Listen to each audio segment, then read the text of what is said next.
Shalom. Shalom. First and foremost, I want to start by giving God praises, honors, and glories to Yahweh Ba'Shem, Yahweh Shai Ba'Shem Rakakwadash. double honors to the apostles and elders of Great Millstone for teaching 100% truth. Wa Barakatham to the 144,000, as well as the rest of the elect. May peace and blessings be unto our household. Right? And another Tuesday camp, right? The prophets are back out again to chant down this Babylon the Great, man. Right? Also known as America. But in this camp, we're gonna start off with basically how the man, aka the elect man, right? The man of the Lord is gonna be more precious than fine gold, right? Really, the most valuable man on the planet. You know, because these women, it's crazy because we just had a woman that just came up here earlier, a homeless woman, right? Asked us, Eve, that asked us what, like, oh, do y'all do modeling? And you know, Jake like, hell nah. Like, she was asking if we take pictures and videos of models because she saw the tripod, so she assumed that we about to do photography or whatever. Yeah, but we got it. So and then on top of that, I guess she obviously heard us laughing and shit. So she was like, I thought she said don't let this bonnet fool you, but she said don't let this bumminess fool you, right? Man, but to let you know, like, damn, man, it really brought back what I was gonna go into. So I really forgot. I'm like, oh shit, this is exactly what we need to go into, man. How we are more valuable than these women, right? That's why we got Isaiah 4:1. 7 women gonna cling on to one man. The fact that a woman like that is still prideful, right? And she's a bum pretty much because she knows she a bum. She clearly said it, right? Let's let you know that, man. Jacob's trouble, like as the brother said before Kim started, man. Jacob's trouble gotta come, man. Right? And that's when our value is really going to be shown, which is in that day. All right? Isaiah chapter 32 and verse 2. And a man shall be as an hiding place from the wind, and an covert from the tempest, as rivers of water in a dry place, as the shadow of a great rock in a weary land. It says a man shall be as a hiding place from that wind. Right, and that wind goes into what? That destruction, right? The destruction that the angels gonna let loose from this place eventually, whenever the Lord sees fit, right? And not just any man, specifically a man of the Lord, right? The ones that's been fearing Yahweh Ba'Shem Shai, been preparing, getting their relationship, actually getting their relationship right with Yahweh Ba'Shem Shai, and not just using His grace period just to do whatever, right? Loathing the law or anything, right? So that man right there is talking about a man of the Lord, and that's when our value is going to really be shown. But as of right now, we're looked at as bums, right? We are made as a spectacle onto these people, and that word spectacle goes into a theater, a show. So right, in the Greek. God, Thawada.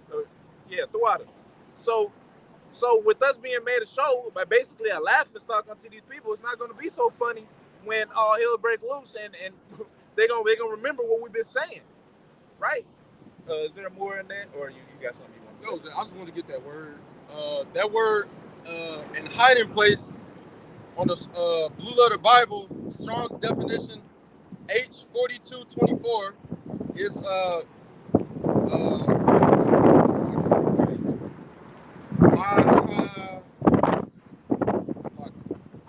Makabah in the Hebrew. And it says hiding place, but when you go to the Strong's definition, it says a refuge. And if you get that word refuge, just the Google definition, and you click on similar words, it says ark. So that's how valuable Yahweh Ba'Shem Shai is going to set up his men in these last days, which they're already set up. All right, but as the scripture say in the book of Isaiah, all right, I will make a man more precious than fine gold, than even the golden wedge of Ophir. All right, so Yahweh Ba'Shem Shai is crafting these men, the men of the Lord. He's taking them through different experiences right now to make them into that fine gold. More precious than that fine gold, which is that faith that lies within the souls of those men. All right, because ultimately, like it says, what's it, the book of Sirach? It slipped my mind. All right, but basically, all right, the faith is more valuable. That's what's in these men. All right, so Yahweh, there it is. As it says, a wooden beam can be put in a building so Sirach firm. 22. Sirach 22. I just grab it. Sirach chapter 22. You can get some if you got it. Okay. You want that Sirach 2? I got something. Go ahead, Word. I'll just pull this real quick because that's the priest was going to, man. This is Obadiah chapter 1, verse 21.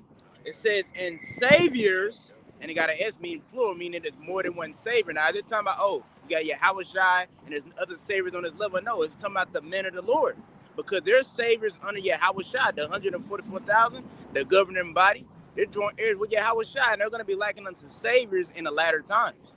Because as the priest going into, as the Lord bring this destruction upon this place, the same reason how us, the nation Israel being a woman of the Lord, going into the men, how we're going to hide under the shadow of the Lord, the women going to have to hide under the shadow of a man. They're going to have to come under the submission of a man to receive salvation. So I'm going to finish it out, but the point was in the beginning, but it says, and saviors shall come up on Mount Zion to judge the Mount of Esau, and the kingdom shall be the Lord's, Yahweh. Just going to that point, how men going to be the saviors. Yeah, man. All right, so as far as women, y'all gonna have to get it, right? And that's the only thing that's gonna take the pride ultimately out of these women, really ultimately out of everybody. But women, they pride on the high level, right? This Jacob's trouble, man, right? Because for a woman to all come together and be like, okay, we're gonna be under this one man, it gotta be some shit going on, right? As it says in Jeremiah 30, if I'm not mistaken. At last, for that day is great, that there's none like it. It's even the time of Jacob's trouble. So what are we going to be seeing in that day that even the women's going to humble down? Let alone the value of a man of the Lord is going to be shown in that day. All right. Let me get this first because What I quoted earlier. Sirach chapter 22 and verse 16 in the GNT. A wooden beam can be put into a building so firmly that an earthquake cannot shake it loose. A person can be trained to use reason and good sense so well that he keeps his head when a crisis comes. And that's what makes these men valuable. All right, that they keep their head when a crisis comes, that they don't fold and make a carnal decision, but they rely on the faith that they've been building up with Yahweh Shema Shai, and in doing that, it increases their faith. All right, the patience that they're enduring, all right, having building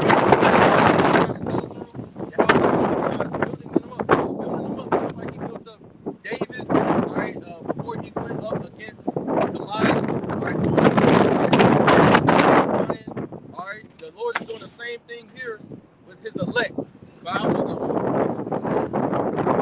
Sirach chapter 1 and verse 21.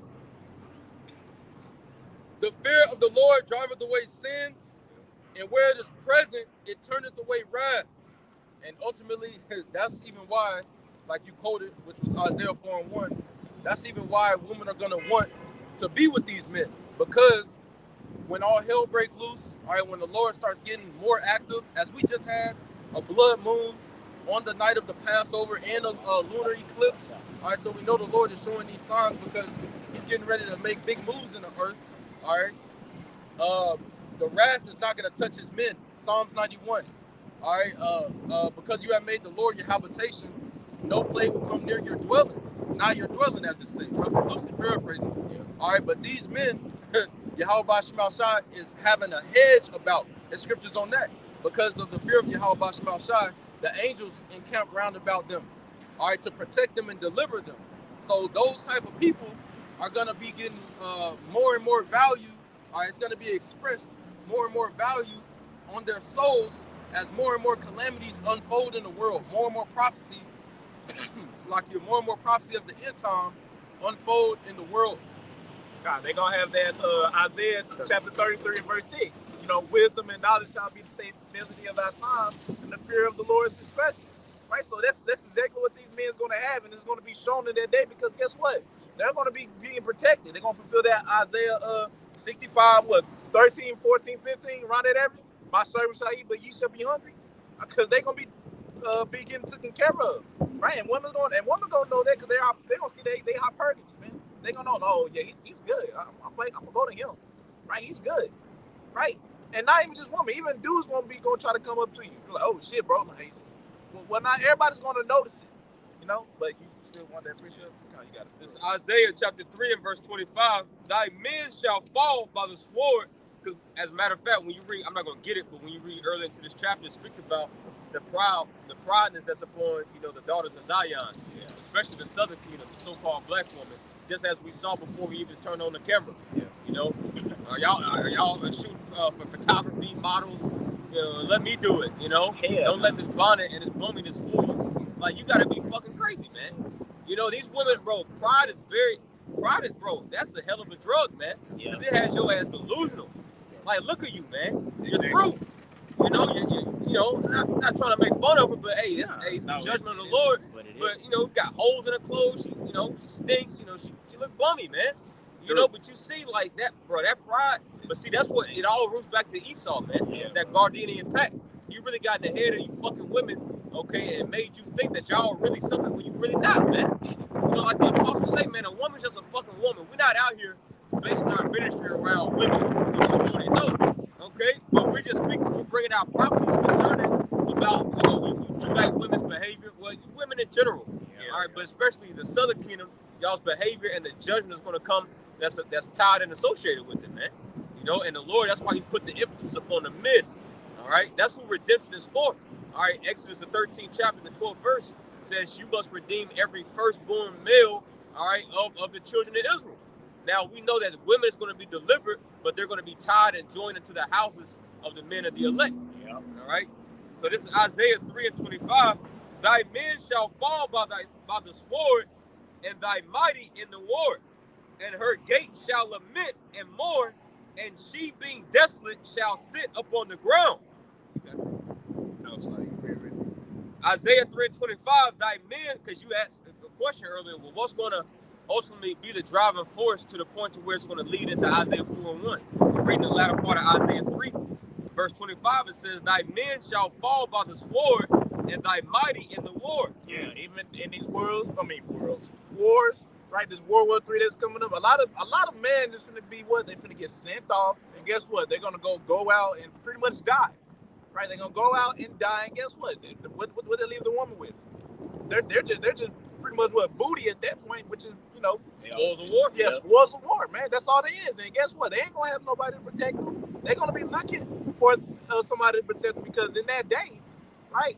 Everybody it's damn, man, I forgot how it goes. But in that day, man, everybody gonna revert to their roles as it's supposed to be, man. Nature's gonna take its course. Yeah, that's what I'm thinking of. Nature is gonna take its course, man. So when that day, them whole feminist women is saying, "Oh, I don't need no man," right? "Oh, I got it on my own." All that bragging about not needing a man, that shit's gonna turn her so fast. It's gonna be surprised the fact that she was even saying that. Yeah, you can only fight against the laws of nature for so long. Exactly. You know what I mean? Like, that's why the Lord set up a hierarchy and a chain of command, all right, amongst creation. You know, he set up, of course, the Most High. He's the Most High. There's nobody above him. Then underneath him, you have Yahweh Shai.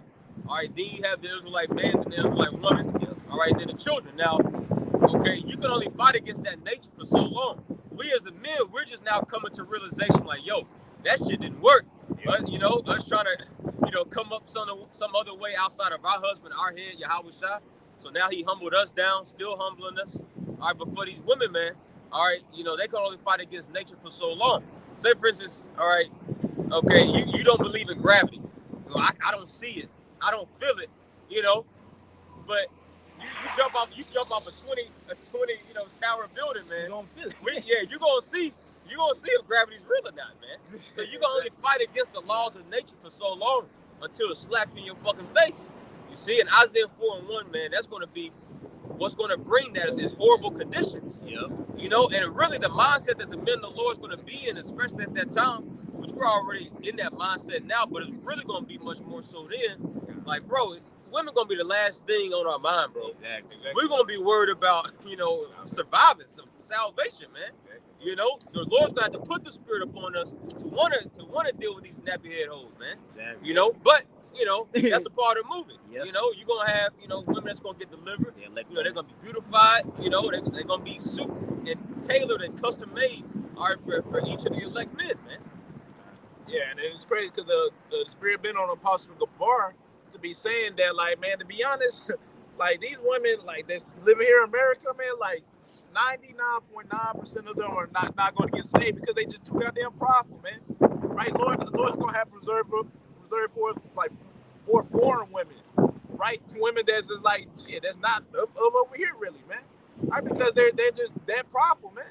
Right? Hell, I remember when a brother had a dream about it on when he basically, when Isaiah 41 happened, right? He had like 4 women coming in. Then one woman that came in that had like even a slight attitude. It was like I think she made like a snake face or something.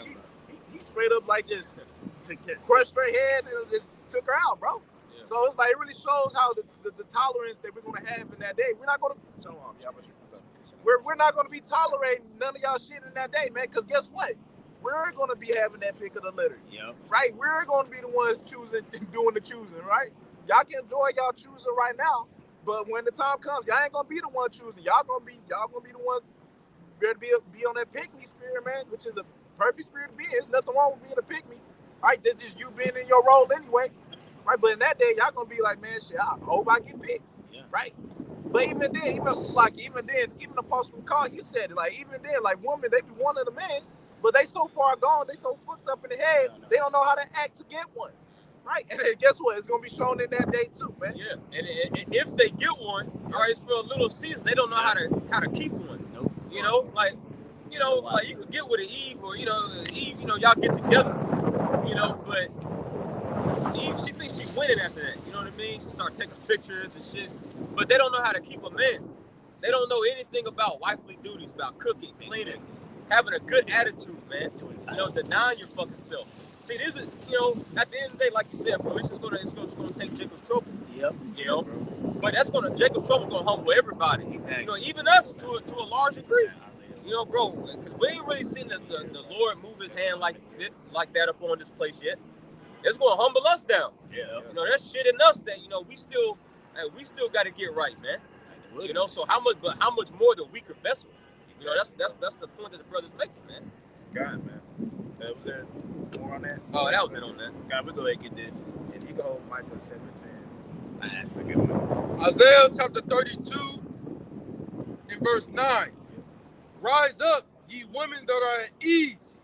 Hear my voice, ye careless daughters. Give ear unto my speech. Yeah, man. How's that happen, man? Through us, bro. All right, you can read that with Proverbs chapter 1, verse 20 on down. We go into it all the time, right? All right. So this crying out, not just like this crying out for you women too, man. Like, bro, like repent, get right before it's too late. Right? Start learning how to be a woman. Start learning how to be feminine, man. Because there's nothing but masculinity out here, man.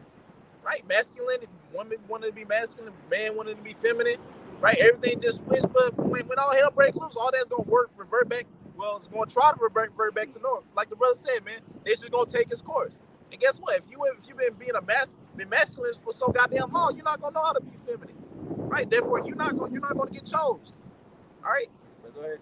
Yeah, because this is going out for the woman as well, because the man is not the only one that has to be accountable for his actions. Yep, that's right. We're not the only ones that have to have accountability, because in America specifically, the whole world, but America specifically, women here don't have to be accountable for anything they do. A dude get killed behind her, she don't have to be accountable about that. She can just be, whatever. Yeah, they get out of. Oh, sorry. Now I was gonna say that's what happened in the garden when the Lord came and he seen Adam. You know what I'm saying? And pretty much, you had the serpent. The Lord pretty much made every single one of them accountable for their actions. And that was like you said, America gives the woman the false reality. They don't got to be accountable for their actions. But when the Lord returned, he gonna make everyone accountable for their actions. You see? Because it's gonna take a very heavy spirit to be on these women, because a lot of these women are gone. Yeah. I mean, they've been raised up by their mom, their grandma, society, churches, to tell them that they don't have to bow to a man. It's going to take a very heavy, that's why I said a few aqua or prophion, right, to come into this, because a lot of these women, you can't say nothing to them, bro. Yeah. You can't say nothing to them. So it's going to take a very heavy spirit to get just a few women to be saved. Exactly, bro. We'll go ahead and get into that. Isaiah chapter 32 and verse 10, Many days and years shall ye be troubled, ye careless women. For the bitches shall fail, and the gatherers shall tremble, the women. Yeah, because the vintage, the gathering, all your little dates, all right, your supermarkets and stuff is gonna close. All right, it's gonna get to a point where it's gonna get bad out here. It's already bad, but it's gonna go from bad to worse to shit. All right, like Mad Max, what they say, STHF, ish hit the fan, right? It's gonna actually get to that point pursuing the prophecy.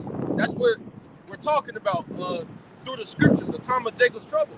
All right, and that's when a lot of women, all right, that's when women are gonna their pride is gonna be taken low. All right, they're gonna go down that landslide and they're gonna be in the mud. All right, then they're gonna understand their role, because then what, men, it's gonna be dog eat dog. It ain't gonna be no office jobs no more. It ain't gonna be no bitches wearing scrubs. It ain't gonna be none of that. You're not gonna be able to have the freedom just to say, "Oh, I don't need a man," knowing that for one, guess what? They not, like you said with the store shit, man. So guess what? There ain't no tampons, right? Oh man, Christian, man, Beast is gonna be smelling your ass from a mile away. Even protection. Yeah. Because a man, you need a man for protection. So when this goes down, you have no protection. You have no hedge, right? So that's our scripture. My bad. Yeah. So you're gonna acknowledge that you need a man in that day, basically. Yeah. Well, when you read Isaiah the 13th chapter, it goes into the fall of Babylon the Great. You know, and amongst that fall, you know, it speaks about how the Lord's going to make a man more precious than a golden wedge of Ophir. Yep. But shortly after that, it speaks about how the women going to be ravished, man. You know, that's just the nature of war. You know, anytime an empire or a society collapses, you know, well, the brother had made mention of the word earlier, booty. You know, and I find it, you know, it's kind of ironic that that's what these women are known for, which in the ancient times, booty was spoils of war. So they're pretty much classified themselves as spoils of war.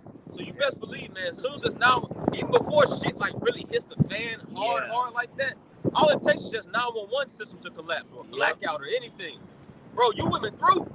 That little creepy Edomite neighbor, all right, that lives in your apartment on the 3rd floor, that sees you going out with your girlfriends every weekend with that skimpy dress, them high heels, and your titties out, he gonna be waiting, man. Yep. He waiting for 911 to stop working. Him, all right, and all them bobs and bills, they gonna be, you know, having their way. Yep. This just the nature of a collapsing society, man. You know. Yeah. So yeah. You got it. No, just ultimately, man, reality. Y'all just gonna have a mean slap in the face of reality, man. I'm like, oh shit, like this is really what it's like if we didn't have none of this, right? Because they like the brother said, man. You know, they got women. They basically got get out of jail free cards, man. Right through the system. They got 911. Right, they got the fucking system with them when it comes to screwing over their man, right? And then on top of that, however you treated like other men, guess what? They ain't forget that shit, man. Right? That dude's gonna be wanting revenge for all the shit you've been putting them through, man. All them 4 or 5 baby daddies you got on child support, they coming. Oh boy. You know, that's why scripture says your covenant with hell and death shall be this annulled. That's talking about Israel by and large that made a pact and treaty, all right, with the devil, but even on a smaller level, man. You know, these women, this Gardenian pact, okay, laying in bed with Esau in the form of, you know, partaking of the dainties of his system, child support, Section 8, all that shit, man. You know, that's just gonna be crashing. It's gonna come collapsing in a moment, man. God, bro. Isaiah 32 and verse 11. Tremble, ye women that are at ease. Be troubled, ye careless ones. Strip you and make you bare, and gird sackcloth upon your loins. God, so because y'all gonna be made bare in that day, right? As it says in Isaiah 4:1, the later part of the verse, right? Like, look, Bible side, can we get it? I know it goes into the reproach part, which it goes into the shame. Yeah. Right. So y'all gonna be stripped naked. Y'all gonna be like, oh shit, like I'm fucked up. Then I do need a man. Everything gonna come hitting all at you at once, man. Y'all gonna get a big ass dose of slap in the face of reality. All right, but you got it. Yeah, I got it. Kind of run through it real quick. Isaiah chapter 4 and verse 1. And in that day, 7 women shall take hold of one man. God, that 7 just means a complete amount. So however many that man desires and wants. Go ahead. Saying, We will eat our own bread, so you ain't got to take us out to eat Red Lobster, all right, Chili's. Oh, that's not good enough, you know?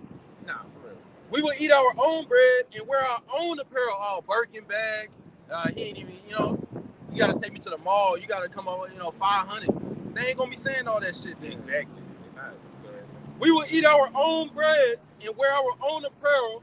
Only let us be called by thy name to take away our reproach. I was gonna say they're gonna be like that woman off of Book of Eli. Yep. You know, let me just follow you. Where you going? Where you going? Exactly. You know? God, just Wanna be all around to it. what? Take away their approach, man. How the man's gonna take? Well, a man of the Lord. Let me clarify that. Not just any man. A man of the Lord. How they gonna take away their reproach? By going into him, man. Right, going into them. That's how they gonna take away that shame, man. But either way, man, they gonna have to first get a dose of that first, right? Get humbled down, right? And like I said earlier, man, a lot of y'all not gonna get make it because y'all even reality do hit you in your face. You're not gonna know how to treat them, man. Right? You're not gonna know how to come up to them, man. You ain't gonna know shit, right? So that's why a majority of you women in America are just not gonna make it. Right, even with that step in the face, even with you getting humbled down, you're still just not going to make it because y'all just too far gone. All right, was that it in that Isaiah 32, right? Yeah, I wanted to, 32, yeah. Yeah, okay. You wanted to say something? Well, y'all wanted to grab this word. And,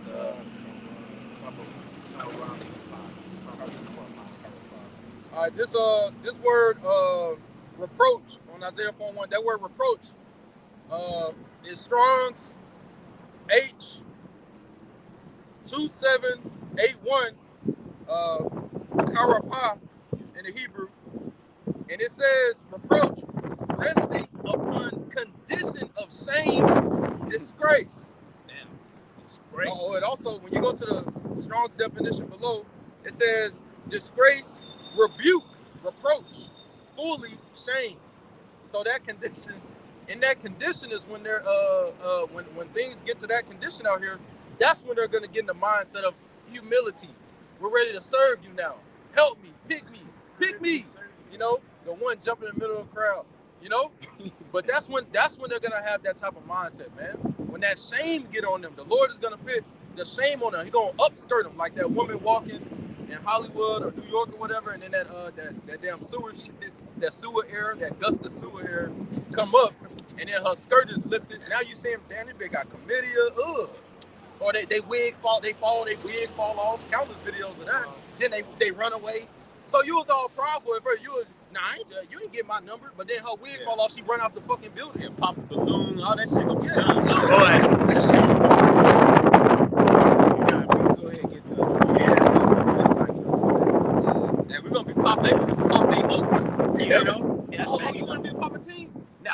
That's facts though. Yeah, we're gonna pop your balloon, bitch. Exactly, man. Most women gonna get turned away. Yeah, Exactly. Exactly. That's facts. Micah chapter 7 and verse 9. I will bear the end. That's what you want, right? 10. Micah 7 and 10. Then she that is my enemy shall see it, and shame shall cover her. Yep. It's like it. She that is my enemy, that she shall see. Because our women, they're not on our side right now. Right? Satan got a hold of them. And guess what? They're going to see what? Damn, they fucked up.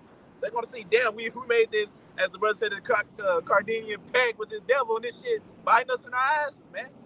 Right? And then what else it says in that? Did it say Myron, trying down the Myron Street? Not yet. I'm gonna get an NLT for you. God, go ahead. Because you have made a point, you know, going into like our women, bro, they're not for us. And, you know, it's not like it's something new. Like we speak about this all the time, you know. But it's like really, like, bro, you deal with, you know, any of these tribes, really. You know, we've been harping upon the Southern Kingdom, but honestly, any of these tribes, it's really like you dating fucking, you know, dating Esau, really. Yeah. You know, being with Esau because That's really what it is. it's just Esau in a body, you know, of a bitch. In the body of a woman, because she has his mindset, you know, going all the way back to the garden. You know, Eve adopted the serpent's mindset, man. You know, and infiltrated, all right, the sons of God, man, infiltrated the minds of the sons of God. So Satan, he uses the woman as the avenue to try to get to us, to fuck with us, man. Yeah. You know, so really being with any woman, whether she's an Israelite woman, a so-called white woman, anybody, all these women fucked up, man. Yeah. Because technically, all these women belong and they were created for us. You know, because a lot of our so-called women, okay, you Israelite women, y'all get offended oh, you don't want to be with you. Man, listen. We don't The need you. Lord, what did he say in 2 Ezra 6:54? The earth was created for our sakes, man. That includes the women, all right, and everybody in it. All the heathens, they're created to be our slave labor. All the women were created for the sons of God uses and purposes, you know? So, yeah, these are all women, all of them, man. But also all these women are fucked up, man, because it all roots back to the serpent, to Esau, with all these damn, with that wine, with his philosophies, you know, women equality, all that bullshit, man. Exactly, man, because, you know, as the Apostle Gabar says, man, you know, these not even women we dealing with. These are really just females, right? Because woman, what does that mean? A female servant, right? So we're just dealing with messing with females, which is just a slap of meat. You know, you get your rocks off, and that's it, bro. And they barely good for that, right? So, like, that's what we're dealing with now. But guess what? When Jacob's trouble pops up, when they can't go get that makeup to hide their shame, right? That hide all the shit they want to hide or whatnot, right? When they ain't got all this luxury to do all this shit, guess what, man? Right? That shame gonna be revealed. They're like, man, hey, cover our shame. Hey, well, you don't gotta take us out, man. Just to take care of whatever, man. They gonna do whatever the fuck they want for you, man. Right? As a buck, man, I keep referring to Pastor Gabar because he's the one that be talking about it. How Pastor Gabar said, man, like these women, bro, we gonna have to literally fight off these women, man. Yep. Right? Because they gonna know that. Guess what? In that day, we're gonna be seen. The men of the Lord are gonna be seen as salvation. Yep. Right? And women are gonna see that, and that's why they're gonna be fighting tooth and nail to get with you, and why you want to fight it off, because it's gonna be rather uncomfortable, man. Right? It's not gonna be a simple like, nah, I ain't fucking with you. Nah, like you might do that, then she start grabbing on your legs, you gotta drag, you gotta do whatever the fuck you gotta do to get her off you, man. But, not gonna say you're not the woman part, but like the woman's a weaker vessel. You seen that in the Lead the World Behind when the nigga went up to the guy and he was like, hey, I know you got some medicine. He was like, I can't do that. He didn't just walk off like, oh, okay, I'm gonna leave. He had pulled a shotgun out. And that's a man. So how much the weaker vessel? Exactly. When you tell her ass, hell no, I'm not taking you. You think she's gonna be like, oh, okay. Hell no, she gonna grab into your leg with them long ass nails. You got to beat these hoes up, man. Go ahead though. We can get back into that. Micah 7:10 in the NLT. Then my enemies will see that the Lord Yahweh is on my side. In the KJV it says, you know, she that is my enemy. Yeah. It says they will be ashamed that they taunted me, saying, so where is the Lord, that God of yours? Trying to mock us. God, so they're going to be ashamed, bro. Right? What is it? I think that's Wisdom of Solomon. How we count as life to be madness is the enemy at well done. Right? That goes for everybody, not just the men. That's women too. They're gonna be like, oh shit. Man, I'm like, we've been treating them like this. We've been doing this to them, and this whole time, like, been a man of the Lord. I was with them at some point, man. And y'all the ones that did the men of the Lord wrong. Y'all gonna be having a pretty goddamn bad judgment, right? Because, man, bro, like I said, in that day, bro, Lord's gonna have a whole different spirit on us, man. We're not gonna be like the brother said. We're gonna be too busy trying to, man. We gonna be so focusing on trying to get salvation through Yahweh Shem Shah. Bro, they the last thing that's gonna be on our mind. Bro, honestly, like, yeah, we're men. Yeah. We're men, so, you know, we fuck with you hoes right now. But honestly, even now, like, bro, y'all not on our mind like that, bro. We're consumed with this ministry. Yeah. Like, look what we do every single day. We're preaching. Okay, we're not preaching. We're around the Akim, or we're working, or brothers working out, or whenever they do have a little time for the extracurricular activities, brothers, they're into that. So it's like, really, man, you women, bro, y'all already on the back burner. Yeah. So when you come, you got to come super correct. You already got to come on point, man.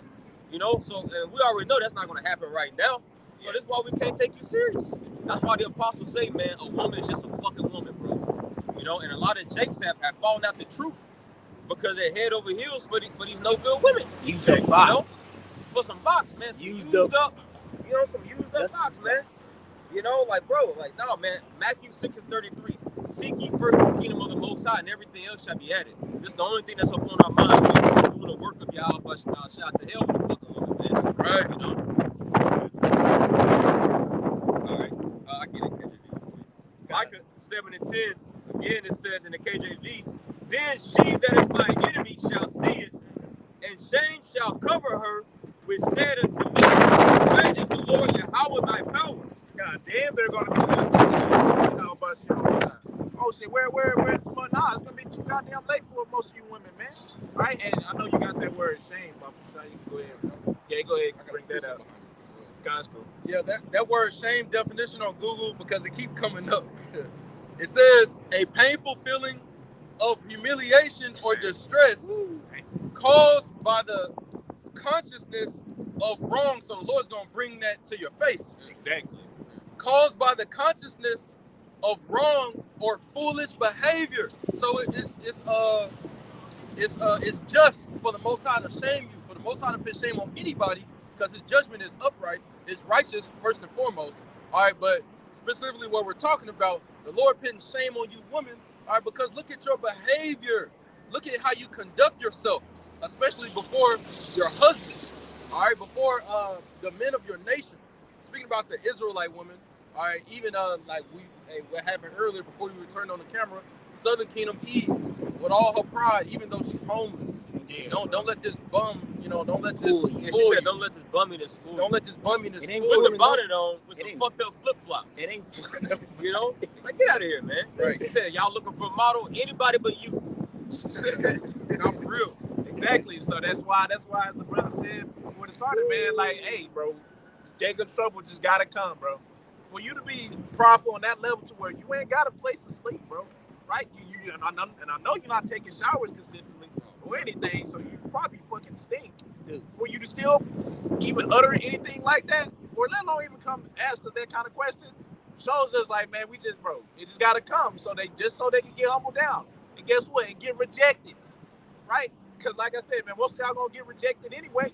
Right? Y'all gonna humble down and then try to come to our feet back to it just before it be like, fuck no. All right? Man, but you got it, bro. Yeah, and it's funny because this is a spirit. I didn't even know this was on here, but it gives a sentence as an example, and it says, in quote, she was hot with shame.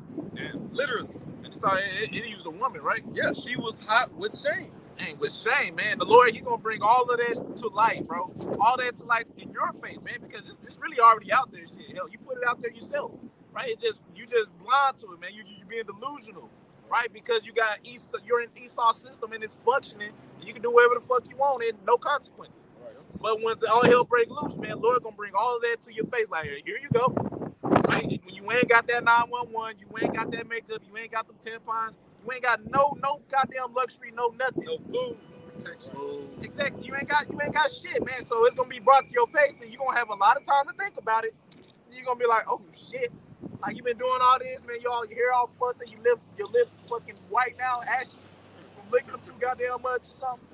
Like, y'all gonna be fucked up, man. They gonna be crusty in Jacob's trouble, bro. Exactly, bro. Damn. It's BBL. You go ahead, bro. Go ahead. BBL. Imagine they got these BBL, this trend of BBL, Brazilian butt lift, and now you starving. What that's gonna look like? Bro, that's disgusting, So, hey, it's gonna be a hell of a time, man.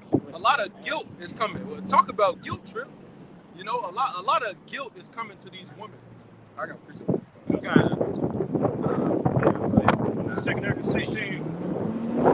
Second Ezra 16 to 65 in the GNT. On that day, you will be thrown into utter confusion. All your sins will be publicly exposed, and all the wicked you have done will witness against you. Going back into that shame that, like the brother was reading, Michael. Then shame shall cover her. You know what I'm saying? Because right now, like the brother said, women it's a society that's built to where women are not held accountable for their actions, man, and the way that they live in their lives, man. That's why they're walking around shameless like they are, man. You see, doing the shit that they do, you know what I'm saying? Because there's no consequences, there's no accountability. But when the system collapses, then what the fuck they gonna do? All that non-accountability is gonna go out the window, and now your ass is gonna be held accountable. Now it's gonna be on the standard of the Lord, man. You see? Now your ass is gonna be public. You should be ashamed of how you've been acting, man. You see? And that pride and shit, man, like I said, man, at the end of the day, like Raphael told Tobias, man, Sarah was meant to be his from the beginning. Right. There's already women that's picked out for brothers, man. You see, brothers may, like a bigger woman on this side, you know what I'm saying? But hey, at the end of the day, these women are already picked out for brothers, man. You see, this is gonna be exactly what brothers want, man. You see, these women that you may think you want on this side, man, bro, the Lord ain't, you know what I'm saying? That's why you don't have them now, bro. They'll destroy you. You see, and at the end of the day, like I said, it was already women predestined, man. You see, ain't no woman gonna skip over the women that's in the truth, man. Yeah. You see, that's been listening to brothers, that's been listening to the apostles, been taking heed to this warning. Ain't no bitch in the world gonna jump over them sisters, man. No, those sisters gonna be the ones that first, the ones that's gonna be issued out, to particular brothers, man. Not I ain't meaning like that, but you know what I'm saying? Yeah. Predestined to be with particular brothers, man. And as far as you sincere aquas, man, y'all just keep doing what y'all doing. Right? Just the only thing y'all can do when y'all hear these lessons is just a reminder, like, hey, keep fearing the Lord. Yep. Keep doing what you're doing. Right? Because you know what's gonna happen when if you get out of line. Right? Hell, it's gonna be even worse for you, right? Because you claim to be in the truth, right? Yeah. So hey, that double stripe don't only go for men, bro. That goes for you sincere aquas too. So if you fall out, guess what? The Lord's gonna get your ass double times worse too. Right? As the brother said, man, you're either in the truth because you're the best of the best or the worst of the worst. Right? And that goes, hey, not only men, that's for you women. Right? So Lord willing, of course, this encourages you to fear the Lord more. But as far as the ones that's not fearing the Lord and not really giving the damn, man, hey, there's gonna be destruction on y'all, man. Y'all time is coming, right? Y'all can enjoy this little consolation now, right? Hoeing niggas, screwing niggas over, doing all kind of matters of evil, man. Yeah. And if I can add, then they go to church on Sundays just to get more confirmation for their wickedness, man. Yeah. You got these bald-headed, greasy pastors, man, just justifying, these wickedness even more. Promoting them to leave their men. Oh, you need a man that's all about all about the Lord. If you need to leave, and it promotes, bro. The church is a breeding ground for adultery, man. They had,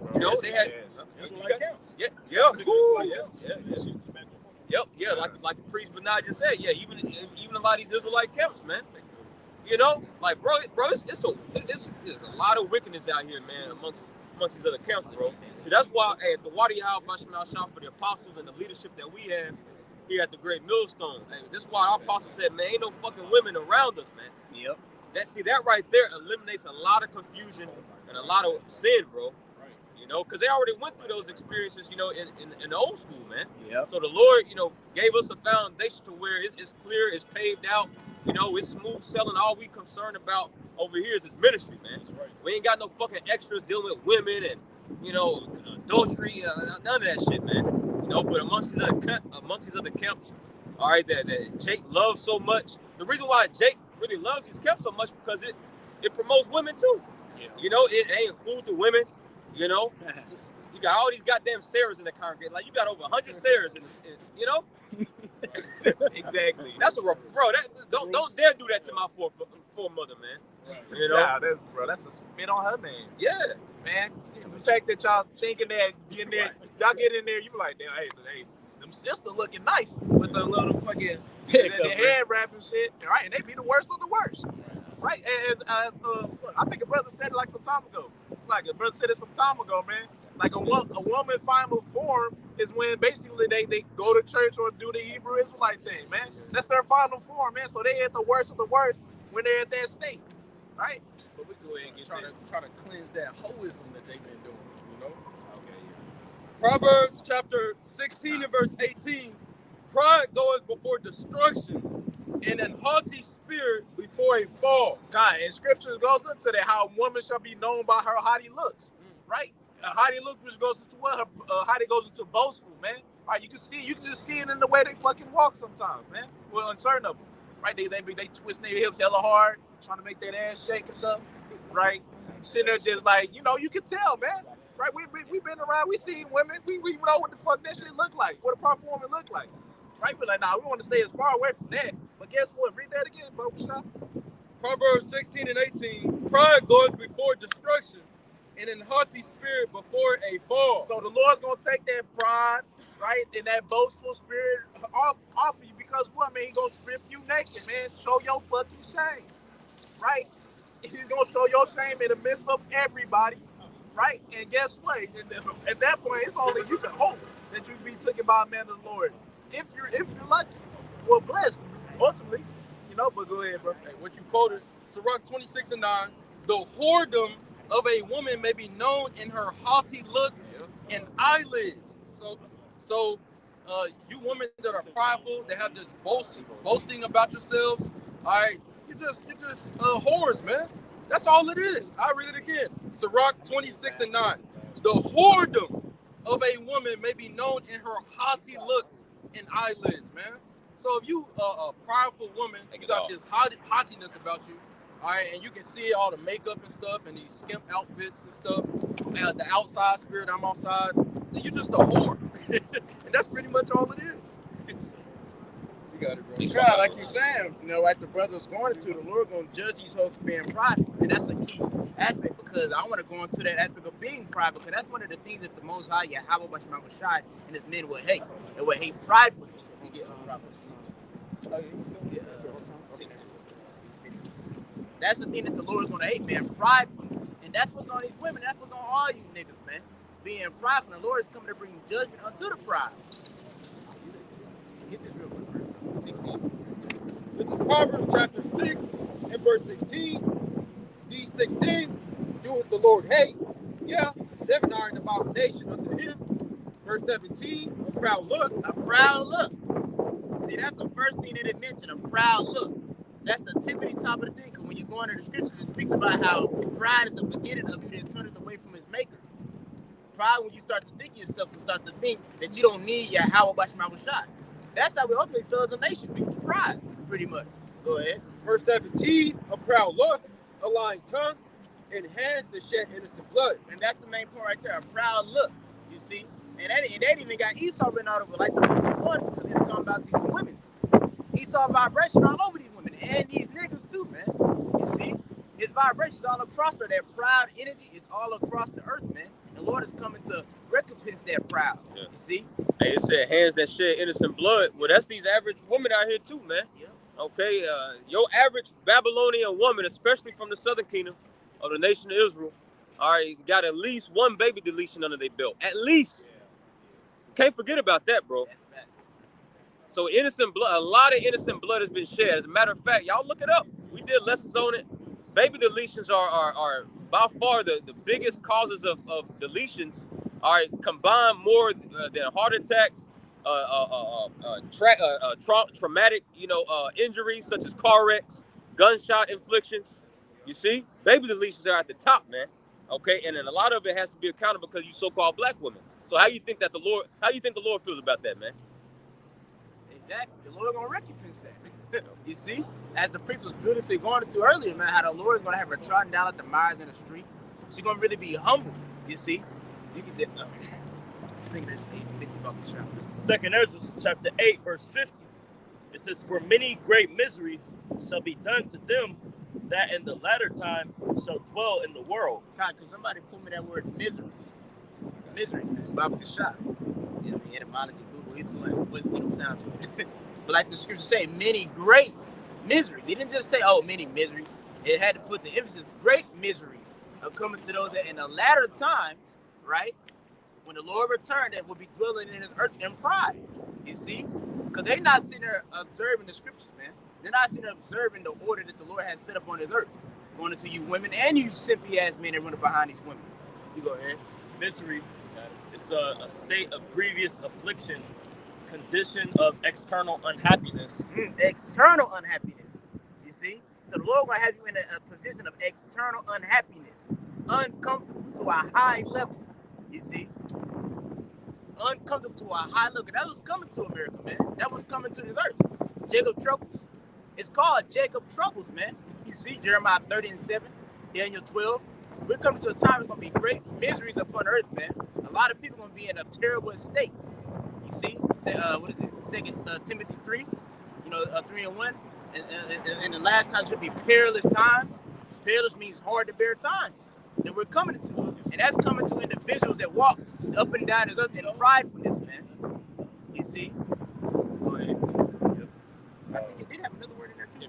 If I can make a point real quick, it says in that beginning, it says a state of grievous what? External. No, not that. The first sentence is like a state of grievous something.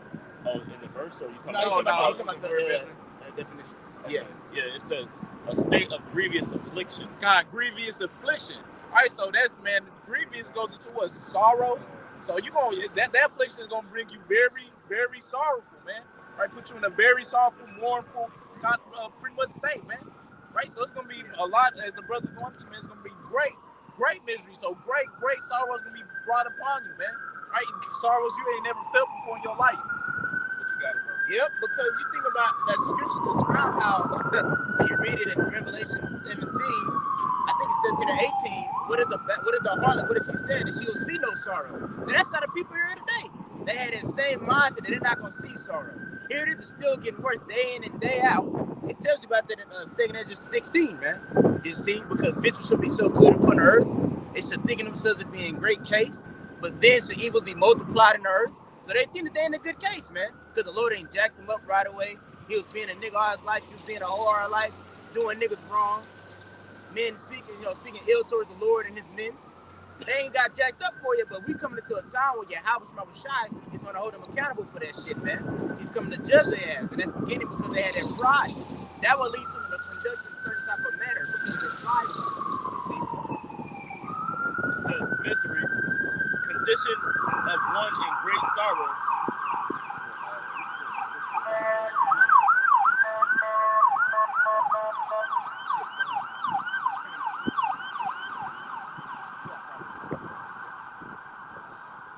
Says misery, condition of one in great sorrow or mental distress. Mental distress too.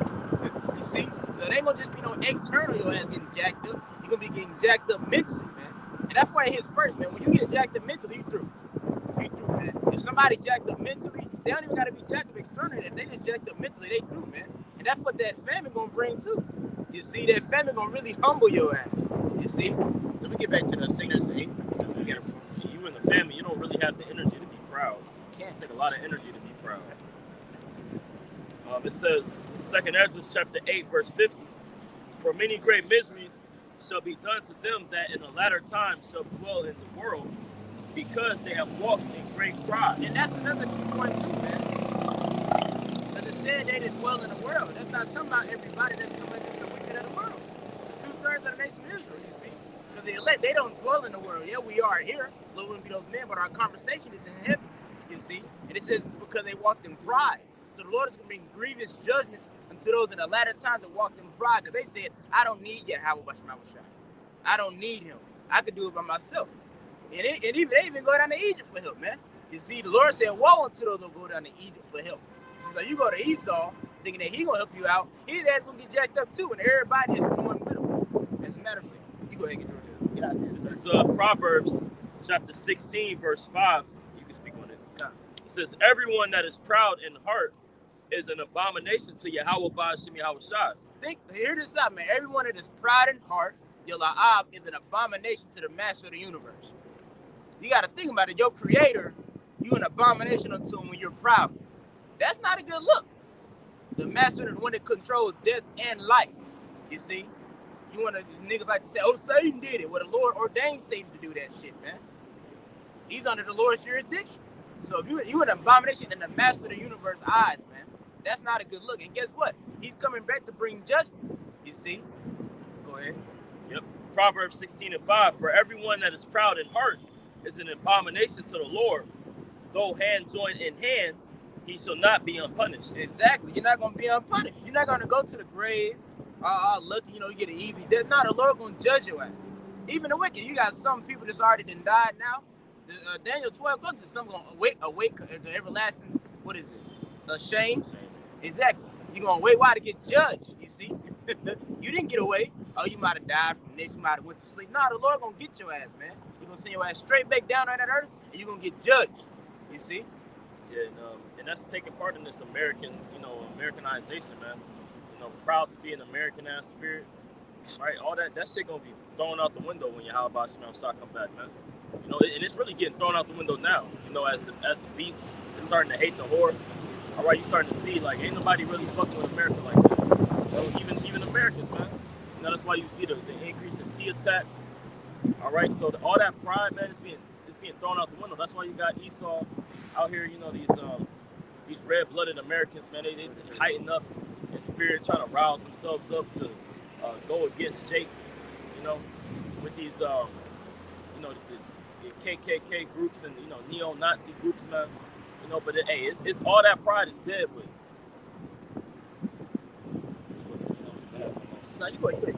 This is Isaiah chapter 2, verse 11. It says, for the lofty looks of man shall be humbled, and the haughtiness of man shall be bowed down, and the Lord alone shall be exalted in that day. Read that again, Baba Shah. This is Isaiah 2:11. It says, for the lofty looks of man shall be humbled. The lofty looks of man. Can we get that word lofty, Baba Shah? Yeah, I got you. The lofty looks of man. You see? It's that word lofty in Isaiah 2:11. Right? It says, And day in and day out, man, when you read the scripture, the Lord show you how does he feel towards individuals that are pride, man. That's not the type of experience you want to be in. We didn't have a viral example, but I would say, and countless other niggas gonna be more examples, man. And the tip example gonna be fucking Esau. You see, because Esau, he operates in the vibration of pride, man. And the Lord speaks about that in Obadiah because that pride had deceived thee. You see, you niggas are striving with your maker. The scriptures say, woe to those that strive with their maker, man. Go ahead. yeah, it's not much on it, but I'll read the Hebrew word. God. It's Gaba Hawath. All right. It just says haughtiness, but I'm just gonna read the Gaba Hawath. Yeah, I was gonna scroll down. And haughtiness is another way of saying prideful, man. You see? Because that's the complete opposite of humble. You know, can we get Hebrews 12?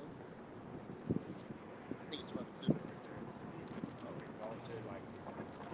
Okay, the root word is gabah, which is to be exalted. To be exalted, to have a mindset of being exalted. You see? Even Apostle Paul talked about this, and not thinking yourself highly than you have to think of yourself. You see?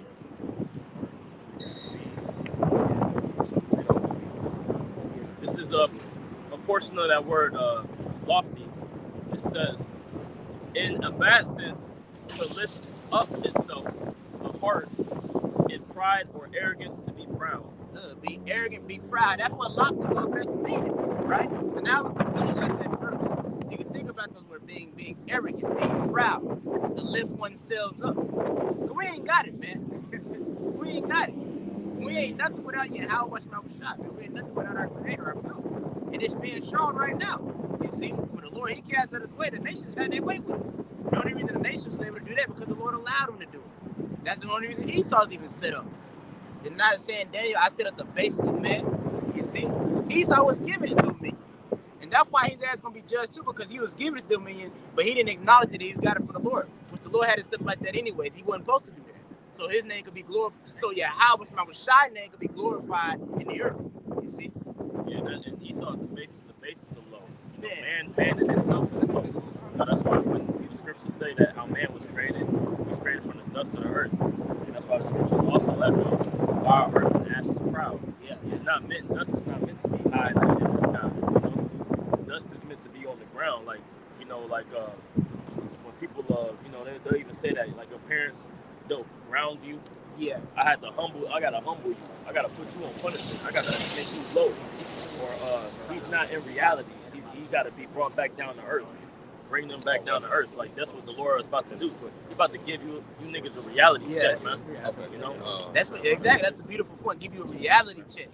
The understanding. Because that's why when you read the scriptures, man, take note how the Lord references his creation. First off, he says it's his creation. You know, that's your parents, even though they don't necessarily create you. You know what I'm saying? But they always like to bring out an aspect that stay in the child's place. That's the mindset we gotta be. We gotta be and say, oh, I'm gonna stay in my place. I'm just a creation. You know what I'm saying? But you got niggas out here walking around like they the creator. They did this shit. I did this. I did that. No, nigga, you didn't do shit. The Lord gave you the strength to fucking wake up today. If it weren't for the Lord putting that spirit in your body, that fucking body wouldn't even fucking move. You see? You go ahead. This is back in Isaiah 2 and 11. It says, the lofty looks of man shall be humbled, and the haughtiness of man shall be bowed down. The Lord Yahweh alone shall be exalted in that day. For the day of the Lord of hosts shall be upon everyone that is proud and lofty, and upon everyone that is lifted up, and he shall be brought low. He brought low, bowed down, man. That's what Yahweh Shai is going to do, man. All you niggas with these fitted caps, And all these fucking bitches, what? The Lord's coming back to ground your ass, man, to let you know who runs shit. You've been running around too long thinking you run shit. That's why the Lord, he likened us in scriptures as a worm, as a clay piece. When you think about a worm and a clay piece, they're in a position of helplessness. They need help. If you put a worm out on the highway right now, it's good as dead. You look at a clay piece, it can't operate unless you move it. Even Paul, like what? He said of vessels. You know what I'm saying? Vessels in the Lord's house. Some the honor, some the dishonor. See, these are certain. Why do he describe it or use certain type of titles he put on us to show us the difference between him and us? To show you that we don't have no reason to be proud of him, man. You see? And even our example. So get this real quick. Real quick. This is Hebrews chapter 12 and verse 2. Looking to Yahweh Shai, the author and finisher of our faith. Exactly. So Yahweh Shai was the example. Think about it. This is not an ordinary individual. This is the first amongst many brethren, the first spirit ever created by Yahweh. Look at the mindset that he had. And it's talking about Yahweh Shai. Go ahead. Who for the joy was set before him endured the cross, despising the shame, and is set down at the right hand of the throne of Yahweh. So you see, right? Read that again, Baba Shai. Some bullshit when you drove by. Hebrews chapter 12 and verse 2. Looking to Yahweh Shai, the author and finisher of our faith, who for the joy that was set before him endured the cross, despising the shame, and is set down at the right hand of the throne of Yahweh. Exactly. When you look at the life of Yahweh Shai, what? The scriptures speak about how the Son of Man came not to be ministered unto, but to minister unto people. You see? And even when he did certain miracles, what? He told them, hey, don't go tell nobody, because he wasn't seeking fame. So Yahweh Shai came in the spirit of being humble. He wasn't proud. Yeah, I'm the son of God. Yeah, I'm him. Now, at certain points, he had to exercise his authority, but he never went to the extent like I'm him. He even said that none is good but the Father. You see? So here it is. This is the first spirit ever created. And the scriptures speak about humble yourselves under the mighty hand of the Lord. So Yahweh Shai, he came in the spirit of humbleness. He didn't come in the spirit of proud. You see? And that's the spirit that we try to model ourselves after. That scripture say, arm yourself with the same mindset, which is in Yahweh Shai. We try to model ourselves after the spirit of being humble. Because that's what the Lord Yahweh Shai delights in. That's what the master of the universe delights in, man. This is Sirach chapter 10, verse 18. It says, pride was not made for man, nor fierce anger for them that are born of a woman. This is Sirach 10 and 18. Pride was not made for man. Pride wasn't made for man, man. It wasn't for you to be proud. You see? If you want to be technical, the only person that can be proud for arrogant is pretty much the Lord. Because he's the man. You know, when you go to read the definition of Bible. But the thing is, he's not. Yeah, that's what I was going to say. Yeah, even out the Most High. Even the Most High is very humble, man. Just the very fact that he's dealing with our dusty asses proves that he's humble, man. Exactly. That's why I was going to get it. God, read that Bible. This is proud in the etymology online. And like the priest beautifully brought it, because the Lord, he's the only one that's in a position to be able to do that. But what? He's not even in that mindset. You see? Because if he was, he wouldn't have dealt with us. You see? But he's not even. He's in the mindset of being humble. We done spit in the Lord's face countless times to read that in the book of Judges. But he's still dealing with us, man. You know, in the law, it speaks about how if a woman commit adultery, you put her ass away. You ain't never go back or you be polluted. Well, guess what? We committed adultery to the Lord too, man. Spiritual fornication. But the Lord is still dealing with us, man. You see? It's evident that he gave us his son. Exactly. The Most High gave us his son. That shows you that when he came in the world, in the flesh, you know, that shows you that there was still compassion upon our nation, man. Exactly. Shows he had mercy upon us, man. You see? You got one. You can bring it out. It's Isaiah 57 and 15. It says, for thus saith the high and lofty one that inhabiteth eternity. First and foremost, wrap your head around that. Yeah. Bro, he inhabits eternity. Like, our little brains can't pick that up, man. All right? It says, for thus saith the high and lofty one that inhabiteth eternity, whose name is holy. I dwell in the high and holy place. With him also that is of a contrite and humble spirit, to revive the spirit of the humble and to revive the heart of the contrite ones. Man, read that again, Baba Shai. God. Because look how the Lord set it up. He said, hey, I'm that guy. The Lord's like, I'm that guy, but this is how I conduct myself. This is who I dwell with. Exactly. This is God. Exactly. This is who I dwell with. This is who I delight in. You see? Isaiah 57:15. For thus saith the high and lofty one that inhabiteth eternity. Inhabited eternity. That's it, man. Jake on this side barely making a 6. Bro, your brain will explode trying to really think about how do you inhabit eternity? Exactly. Like, we don't even know how many neurons are inside of us. The average nigga don't even know how many ribs he got. So, trying to conceive the ways of the Lord, you know what I mean? It's far out. But the fact that he's dealing with us, though, Exactly. that's the thing, man. The Lord is extremely humble, man. It says, for thus saith the high and lofty one that inhabiteth eternity, whose name is holy. I dwell in the high and lofty place with him also that is of a contrite and humble spirit. A contrite and humble spirit. The Lord gave us examples in the scriptures. King David, King Saul. And you see what King David did. How did he react when he transgressed against the Lord? He got that Psalm 51. You see? That contrite spirit came upon him. That's who the Lord dealing with. You see? Because Saul, he didn't react that way. He just waxed worse and worse, man.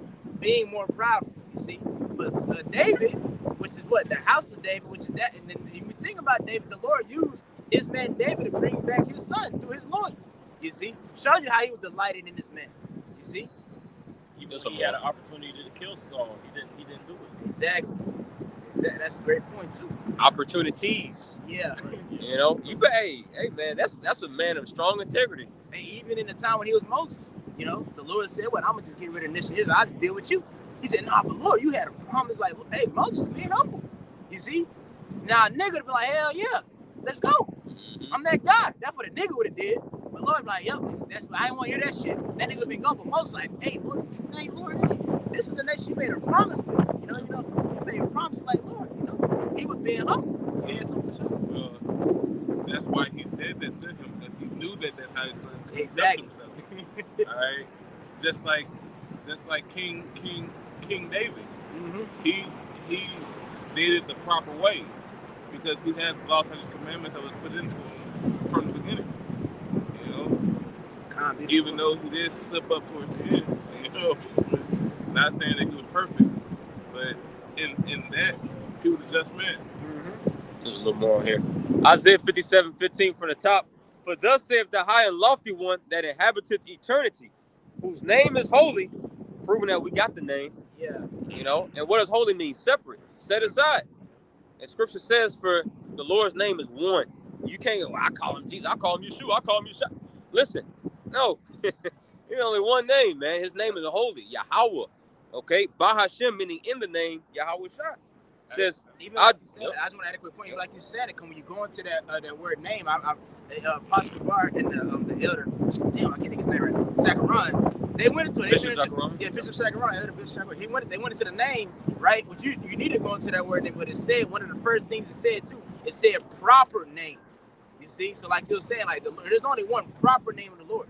Now you got titles, but Jesus is not a fucking title. But God, Alashadja, you know what I'm saying? And many titles that shoot like the Father, there's different titles, but there's only one proper name that he wants you to address him. And that's the name he gave to Moses. He gave him a proper name.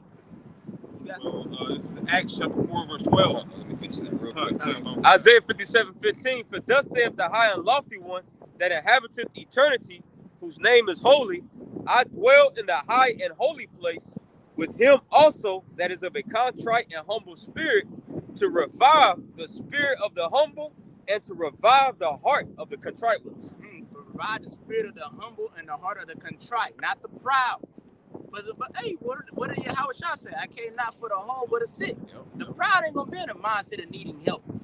Even on a smaller scale, man. If a Jake in his right mindset, if you got a proudful nigga on the team, y'all don't like that nigga. He think he the shit. He think he that. Y'all praying on that nigga devil. I mean, I can't wait till this nigga fuck up. It fucks up the workflow, man. Exactly. You can't work smooth. Exactly. Having an environment of just envy and it just everybody, the vibe is off, man. Yeah. The shit is on your mind. Like, man, I didn't need to call that nigga out on that shit, man. Exactly. But I don't want to, Exactly. Can't even work. Can't even flow congruently. Yeah. So oftentimes the Lord just removes the individual, man. That's facts. The Lord ain't dealing with that shit. He gonna get your ass straight up out of there. You see, he'll let your ass get jacked up before he let the body get fucked up. You had something? You had something. Well, nah, it was going into the other point. Nah, you could bring the name out. I know the scripture, guys. You can bring the name out. Because that's important, man. That's what we need to do, man. We got to proclaim the names of Yahweh while Yahweh Shah, man. Because through those names, we get salvation. You see? Because like I was going to being proud, the proud of these niggas, but they won't proclaim the names of the Lord. You see? And even if they do, they don't fully believe upon that authority. But this nigga tell you, if you call it, if let's say this nigga name, let's say his name is DeMarcus. Hey, John. Nigga, that's not my name. So how you think the Lord feel, man? He the master of the universe, and you want to call him Yo Play Yoga and all these other names. But when it comes to your name, we gotta have respect on your name, nigga. You just mere creation. Or better yet, you're calling your husband by another man's name. Yeah. And therefore, you're not protected. Exactly. You know, but this is Acts chapter 4, verse 12. It says, "Neither is there salvation in any other, for there is none other name under heaven given amongst men." So are we not men? Exactly. So there's no other name given amongst men whereby we must be saved. We can't be saved under any other name but the name of Yahweh, Bahashem, Yahweh Shai. You know, Yahweh meaning he is or he is to be. Bahashem, you know, in the name of Yahweh Shai Hamashiach, which is he is to be a deliverer or a redeemer unto the nation of Israel, which consists of these so-called Black Latinos and Native Americans of Negroid descent. Everybody can't have the name that was specifically given to a set group of people, which is the elect.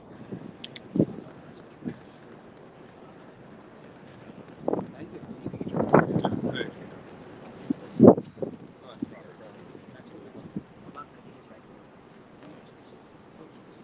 This is matter of fact, I mean, it really makes sense to go into that.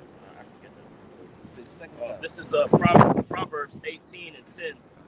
It says, "The name of the Lord Yahweh, Ba'ashem Yahweh Shai, is a strong tower." Hold it right there. The name of the Lord of Yahweh, Bahashem Yahweh Shai, which Yahweh Shai is the name of the word really calls Jesus. You see, we gotta let you know that. You see, so his name ain't Jesus, man. It's Yahweh Shai. That's the name that the Lord gave us to receive salvation. But it says what? Read it again, Baba Kashan. Yep. It says, "The name of the Lord Yahweh, Ba'ashem Yahweh Shai, is a strong tower." It is a strong tower. Because like the priest made a beautiful point. If a woman were to call her man another name, what? She gonna kick that bitch out. And what's gonna happen? Now that she's kicked out, she doesn't have access to what? His protection. Him leading her and providing for her. So if you don't know the names of the Lord, you don't have access and you believe upon those names. Because that's niggas that proclaim they know the names, but they don't really believe upon the authority and the rank of those names. Not everyone that says unto me, Lord, Lord. So, you know, so you hearing that, they roughly paraphrase. Exactly. So if you gotta believe in those names in truth and sincerity, and that gives you access to the Lord's protection. You see, because now you're going to conduct yourself in a way to please that person or that individual, that power. You see? Yeah, and also if a woman, you know, calls, you know, her so-called man by another man's name, not only is she gonna get kicked out, of course, but why? Because now she's under suspicion of dealing with another dude. Exactly. You see? So now she's calling to question, like, God damn, bitch, are you committing adultery? Down with it. You see? But what does it say about the elect in Revelation 14? For they are virgins, man. Yep. See, the elect, Yahweh Shai is all we know, man. Yahweh Bashim, Lord willing, we're part of that number. But Yahweh Bashim Shai is all we know. What the hell it look like, okay, for you to fall off and now you caught up on Yahuwah? Which, you know, that I've never, you know, heard of, seen no cases, you know, that happening, you know. But nonetheless, these other camps, man, like IUIC, you know, these other camps are not calling upon the right names. But see, even with that, because you have made mention about when you go to the word name, it goes into the proper name. But the Hebrew word for name is what? Shem, which also means what? A reputation. So not just actually the proper name, because hell, Sakari got the proper name. They call upon Yahweh Yahweh Shai. ISUPK, they call upon Yahweh Yahweh Shai. But they're not standing up for the reputation, all right, and the legacy that Yahweh Bashim Shai has given unto us, man. You know, everything that he stands for, this doctrine. And what he stands for and what his reputation is always for the overthrowing of our enemies, man. For those that have been faithful, you know, the standing up of those that have been consecrated and made a stand for his word, man. That's separated himself from the society or the commoner. You know, that's his reputation. To be a terror in these other nations' sight. Yup, being an ambassador. Go ahead. Yeah, read more on that verse. That was it on that verse? No, it was we stopped at the middle. Proverbs 18:10. It says, the name of the Lord, Yahweh Ba'Shem Yahushua, is a strong tower. The righteous runneth into it and is safe. Exactly. That's a key point, too. The righteous runneth into it and are safe. So let you know that it says throughout the scripture, the elect shall praise our holy name. So you can pull it up. Sirach 17:10. Because do not the scripture say what? Give diligence to make your calling and election sure. And that's what? Put on as the elect. You know, so put on the elect. The elect is going to have a certain conduct to them, and they're going to definitely know their husband's name. Go ahead.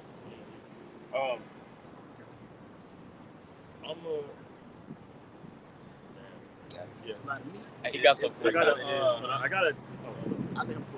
I got a definition of a strong tower that I just Googled.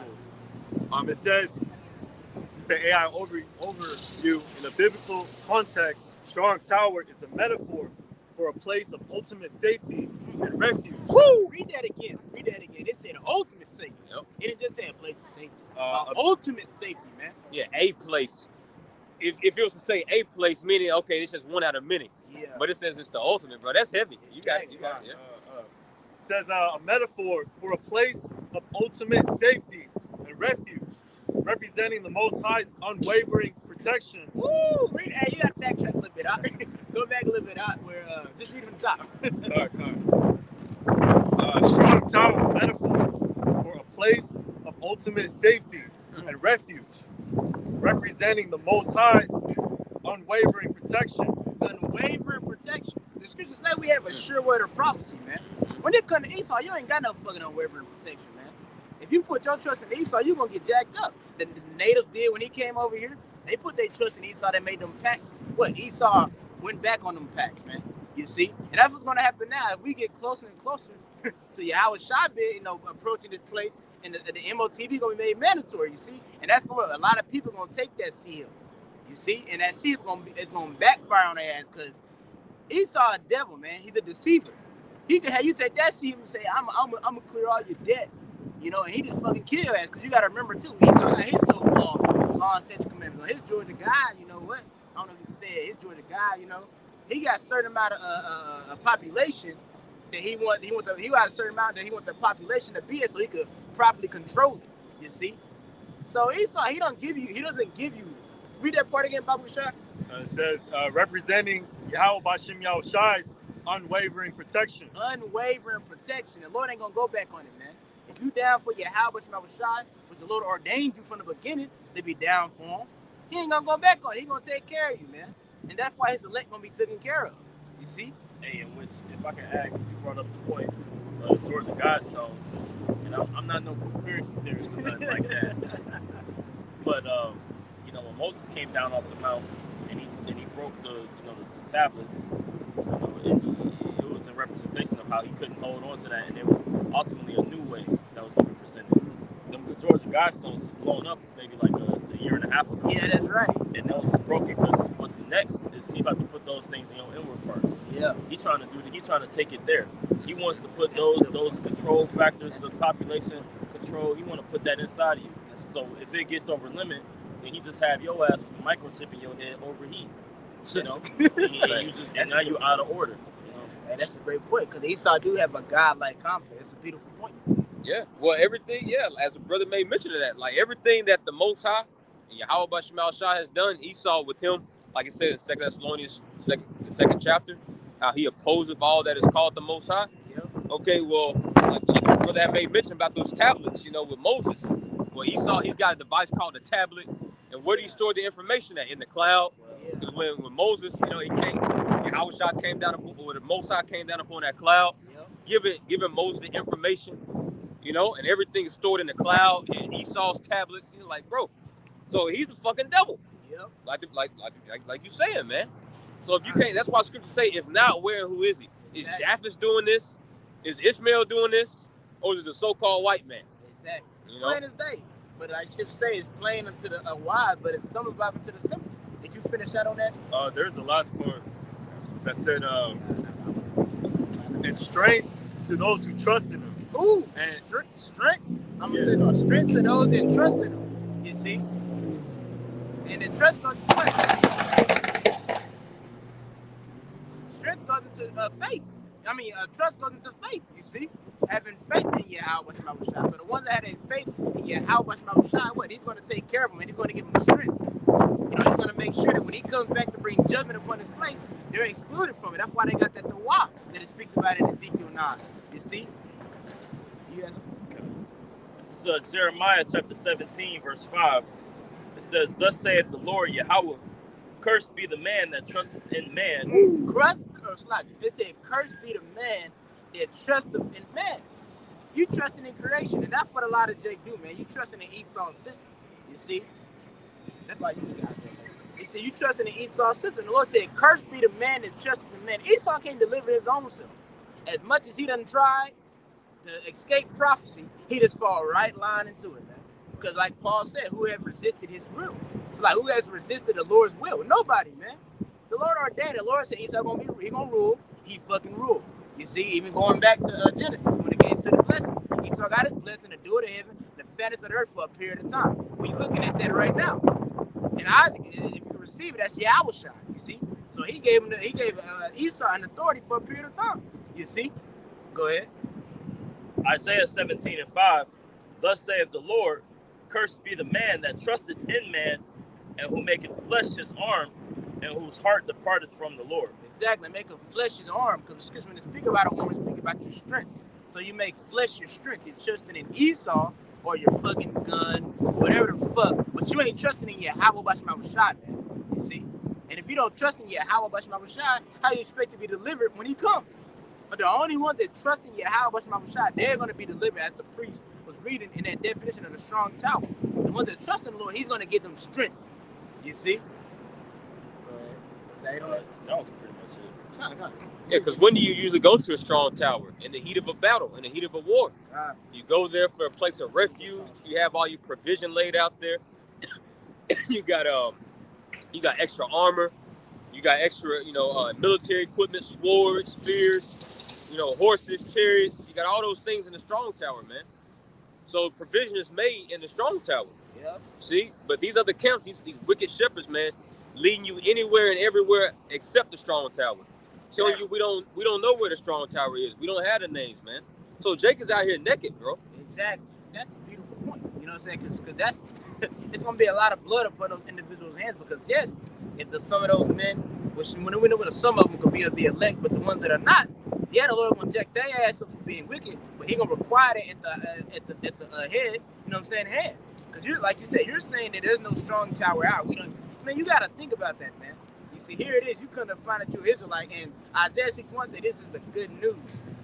It's not good news to know that we ain't got no salvation. That's not good news, man. Oh, we don't know his name, but you read through the scriptures that we supposed to know his name. There's no Jacob trouble. There's no. If the calamity do come, you just screw. Hey, go get jabbed up by Esau. It could be another 1,000 years. Exactly. That ain't good news. Exactly. It could be another 1,000 years. That's not good. That's not good news, man. That's not good news. You think Israel? You think if Moses would have came down to Israel and was like, hey, Lord said I have to be here for another 430 years. Israel would have tripped out and like, damn, because they was crying out. You see? So that's like I said, that's not good news, man. You're not properly taking care of the sheep with that. Hey, when the Lord, you got it. I was like mentioning those things, man. You see? But you go ahead. I was gonna say, whenever the Lord raises up the prophets, that marks the end of a society, the end of a kingdom. Because as you made that point about Moses, when the Lord raised up Moses and Aaron, that marked the end of Egypt's, captivity over, or Egypt's, dominance over the children of Israel. Because when the Lord rose up Moses, all that, those plagues, all that happened within a year, bro. Yep. So with the Lord raising up the prophets here in these latter days, all right, those two witnesses, Northern Kingdom and Southern Kingdom, He's wrapping this thing up, man. Look, just look at how long this ministry has been up and running. Roughly 55, 56 years, starting around 1969, 1970. And look how much fruit has been brought in from these 56 years, man. Yep. So the Lord, like he says, he's going to cut the work short in righteousness' sake, man. That's right. He's not about to draw this thing out. Russia, China, Iran, they're not about to build more fucking nukes for another goddamn 1,000 years. Exactly. It don't even make sense. It makes sense, bro. Another Cold War. Terrorists for another 1,000 years. Exactly. Trade wars for another 1,000 years. It doesn't make sense, bro. But Jake says that shit because they already had their constellation, man. Yeah. You know? This is Matthew 24. Yeah. Matthew 24 and 14. It says, "In this gospel of the kingdom shall be preached in all the world." This gospel should be preached unto all the world. That's what happened. That's what happened in this gospel. You see? That's what's happening. Yeah, exactly. That's what's happening. That's what's going on currently. This gospel being preached throughout the whole world. You know, you got the saying, warning comes before destruction. The Lord operates the same way, man. He sends you a warning, his prophets, and once he despises his prophets, then he comes to show the force and why you should have hearkened unto the word of his men. Like controlled demolition. Exactly. Right? They block off the areas, and so it's, they got the dynamite ready to go off. They got the bulldozer, ready to clean up. If your ass don't get out the way, he's trying to make it on the shortcut way. You're trying to, go through the fucking restricted zone, and your ass is gonna get blown up, man. But that's what the Lord said. He gave you warning. Exactly. You ain't see the signs. Exactly. The warning's here. You just not listening. Go ahead. It says Matthew 24 and 14. "And this gospel of the kingdom shall be preached in all the world for a witness unto all nations." Exactly, because Israel is scattered unto all nations, man. So we tell them what? The ones that are scattered, if the Spirit bear witness with you, you'll come to the obedience of the scriptures. And we telling them nations that they're judgment. This is what's going to happen, nigga. Ain't no repentance for your ass. Because when you go to the time of Jonah, when he had prophesied on the Nineveh, they had repented. Now, eventually they went back off. The Lord jacked their ass up. But he saw, you ain't going to be able to repent, nigga. The Lord got to set it to where you're not. You got to, man, this nigga Trump just got us off. Say, this the golden age, man. This the golden age, man. And if you know about history, what was considered like the golden age in the time of Rome? Pax in Rome. That's when Rome was up. You see? And the prophecy was within that, man. They weren't talking about we need to repent for the sons of God. Nah. Bro. Trump just pretty much declared war on Iran today, bro. Exactly. How in the fuck is this the golden age, man? They're pretty much saying whatever strikes that the Houthis gonna strike Israel with. Trump said we're linking that with Iran. So yeah, we here, bro. Yeah. Yeah, we here. We have some alive. It was more. Yeah. I was just trying to check. Well, I wanted to say I wasn't sure about it, but I believe the Pax Romana was when Rome was at peace with all the nations surrounding it. Yeah, pretty much. And that's pretty much the opposite of what we see today. Yeah. The beast is hating the whore. Yep. That's like the common theme you're starting to see in the news. These other nations. There's a protest today. Some this liberal bitch has sent me talking about pull up. Hell no. Pull up. But people is mad. These other nations, like, bro, they not fucking with Esau, man. So-called, as the elder Yashwam always say, the so-called white man is played the fuck out. The niggas red as fuck. Springtime is here now. Niggas coming back from spring vacation. Yeah. Got skin cancer, man. I'm glad you made that point. Yeah, I misspoken that. So yeah, pretty much that Pax Romana, it's pretty much ended. Like you were saying, it's pretty much ended, man. You know what I'm saying? You got Esau, you got the whore. The beast ain't liking the whore. Let's put it like that. The beast ain't liking the whore. Bitch, get off my back. That's how the beast like right now, pretty much. You had a French politician that he said yesterday, either yesterday or the day before yesterday, that America needs to return the Statue of Liberty back to France, man. You see?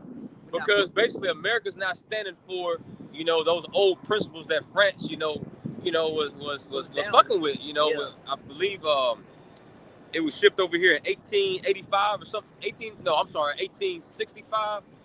You could Google it, but it's in the late 1800s. But nonetheless, France was saying, like, man, America's pretty much a tyrannical country now. We sent this as a gift because we stood for your democracy. Yep. We stood for, your liberation. 1886, the water, bro. October 20th, 1886. That's when it was finally dedicated here. But, now, they're saying that America's turning to a tyrannical, system, man. But that's underneath the presidency of Nero Trump, man. Which we believe through the Spirit. That's that cruel Lord that Isaiah the 19th chapter is speaking about, man. So yeah, the Lord is undoing the fabrics of Babylon society, bro. You can finish that out. Yep, this is Matthew 24 in the 14. It says, and this gospel of the kingdom shall be preached in all the world for a witness unto all nations, and then shall the end come. Exactly. Then shall the end come. Like we was going to, man, a prophet is going to go out and prophesy to great queendom. And then if those queendoms don't repent, then the next is a force. You see? The next is force. It's just like Esau do that shit today, man. He send you an eviction on your shit. That's your warning. Get your shit right. If you don't do nothing about it, now it's forced. You come back, now your shit all out your apartment or your house that you in. Exactly. Locks done been changed. Anything that you had in there, just thrown out in the front. You probably get back home, a bum that couldn't scoop all your shit up. You see? But that's what's going to happen to Babylon, man. It's going to be taken care of. You see? The Lord going to jack this place up. You see? And the Lord has it set up like that. This place has the ending of this place will be doomed. You see, as it speaks about it in 2nd Esdras. Could you get this real quick? Because the brother's making a point. You know what I'm saying? And this is prophecy. Go ahead and read that. This is Jeremiah chapter 51 and verse 7. Babylon had been a golden cup in the Lord's hand. Exactly. So this is the hub. This is the place the Lord used, right? To pretty much the woman she slept with the rest of the nations, you know, and they took heed onto it. Like the Prince Gordon, France was down with America, you know what I'm saying? Those principles that they was down. She was like, we're gonna see the Statue of Liberty, man. You know, they was down with it, right? Go ahead. They made all the earth drunken. The nations have drunken of her wine. Therefore, the nations are mad. Exactly. Now they become mad. Like, man, this nigga, we thought he was on it, but now he's switching up. He changed his shit up. And he even read about that in Revelation 17 when it speaks about them hating the woman. You know, and they're going to eat her flesh and burn her. And then even in Obadiah, it tells you that. But you can pull that actually. That was it on that, though. Well, let me see.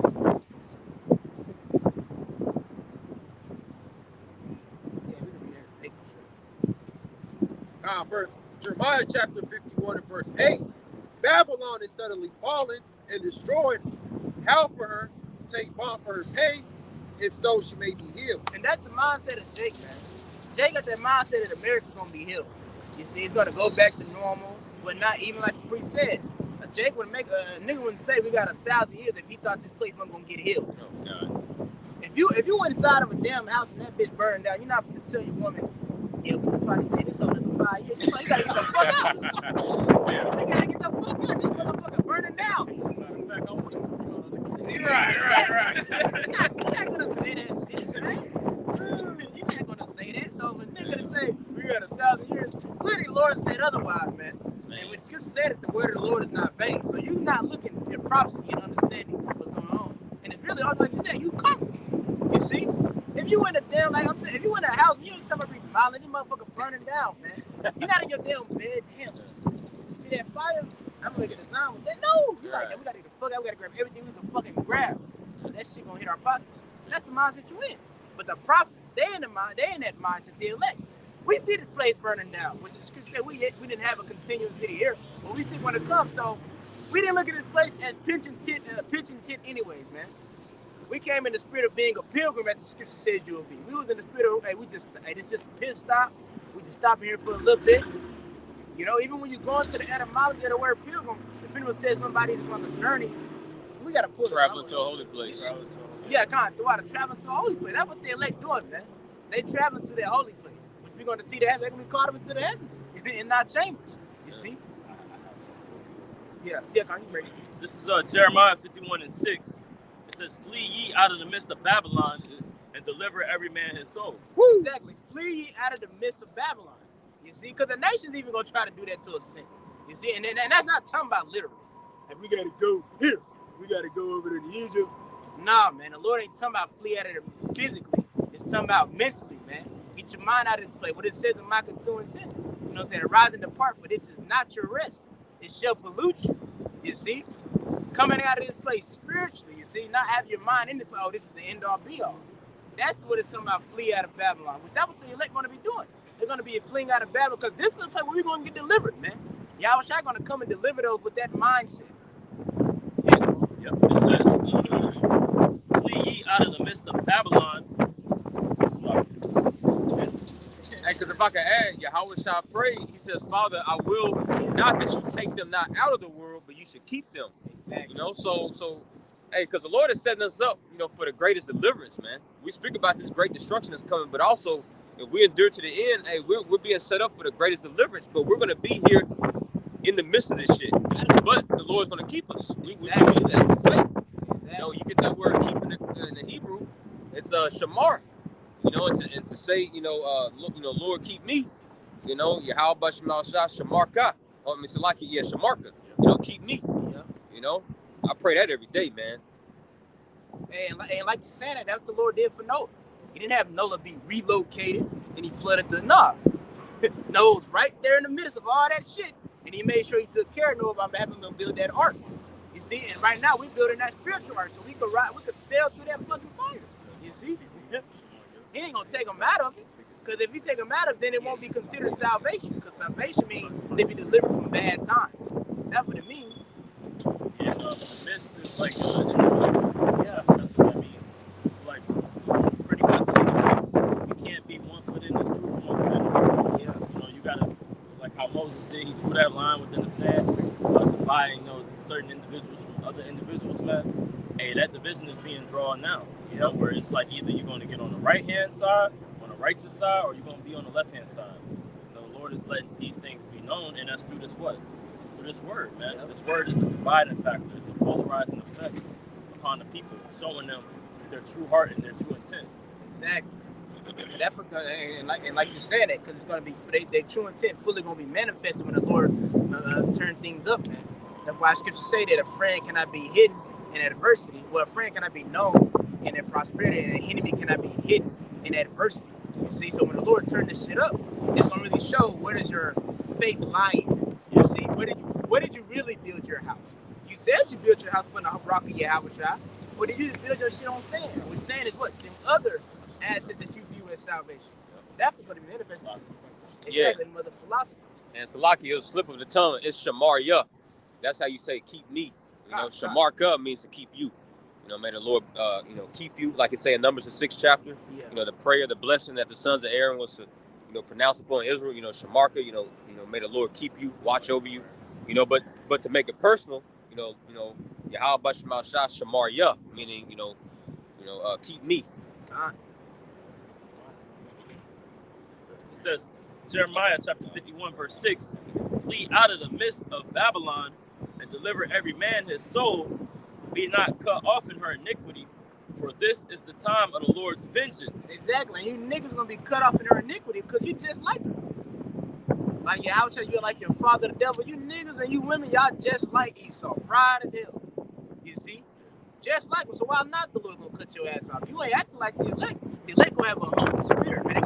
They're gonna have a separate conduct from the world. That's gonna make them stick out. Even when you read Luke 18:8, it says, when the Son of Man shall visit, shall he find faith on the earth. The only ones that are gonna have faith in him is gonna be the elect. Not you niggas, because they're gonna have faith in your aspects. You're gonna have faith in your flesh. I'm like this. And I've been storing up food. Now we ain't saying, oh, if a brother got wicked, you gonna die. There ain't nothing wrong with that, but you're not aligning your faith with that. Like, okay, me storing this food up is gonna bring me. I'm gonna get through it because I know you're aligning your faith. Like, I'm storing this up, but hopefully, Yahweh Shai gonna make intervention for us. Yeah, you can store food all you want. Your stomach full during Jacob's trouble, but then you get shot in the fucking head. How that food gonna help you then? Right. Exactly. That's what the Lord said. Man shall not live off bread alone, but by every word.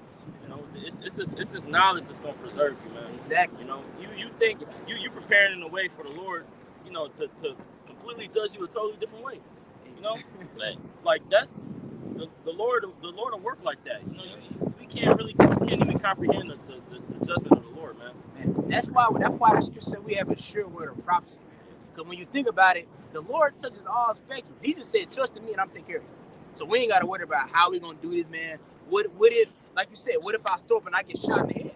There's so many scenarios that the Lord that's gonna be happening in Jacob's troubles, but the one that put their trust in the Lord gonna take care of you. So you ain't gotta stress if you gonna fucking be able to run this far. You ain't gotta stress if you know how to fucking do certain things. You know, you ain't gotta stress if you know how to make a fire. You ain't gotta stress. Ain't nothing wrong if you do, but you ain't gotta stress that. All you gotta be worried about is making sure that your relationship with me is at the point that it could be to receive salvation. That's all you gotta worry about. And what you worried about, the Lord does, He gonna do everything else. He gonna give you, He gonna put the spirit anywhere. All of a sudden, you might hop on a horse. I ain't never rode a horse. You hop on a horse, boom. You ride without a saddle. You ride without a saddle. You looking like neighbors. You a bad man. You a bad man. You ride exactly. You riding without a saddle, man. You know what I'm saying? When you look at most horse riders now, they gotta have a saddle. You got on that horse without a saddle, boom, you out. Galloping out of it. Hey, the Lord gonna put the spirit to give us the notice. Because we did them in prior times anyways, and through our previous reincarnations. That's that Reuben coming out of you right now, bro. He got a precept. Now you get yours out. Ezekiel 14:14. That is Though these three men, Noah, Daniel, and Job, were in it. And it's like, I want to make a point too, because when you read Romans 15:4, it said what is written aforetime is written for our learning. So this is something you would like to know in the scriptures. Though these three men were in it, go ahead. Though these three men, Noah, Daniel, and Job, were in it, they should deliver but their own souls. Exactly. So they should deliver but their own souls. What does that mean? They worked out their own salvation with fear and trembling. That means they wasn't sitting there relying on another person's faith. Hey, I'm out of it. Just been no. It ain't gonna work like that, man. The Lord, when He comes back, it's according to your faith how He gonna take care of you. It ain't gonna be according to no other brother's faith. And why it says work out your own salvation with fear and trembling, man. It's gonna be dependent upon your relationship with Yahweh Shai, not nobody else's. You see, that's what it means when it says that.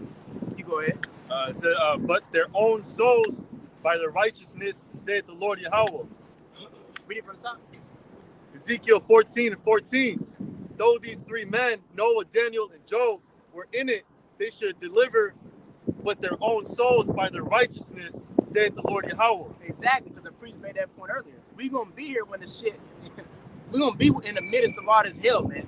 But, they depend upon your relationship with Yahweh Shai, and ultimately, if the Lord preordained you to be His elect, you're going to be taken care of. The Lord going to take care of you, man.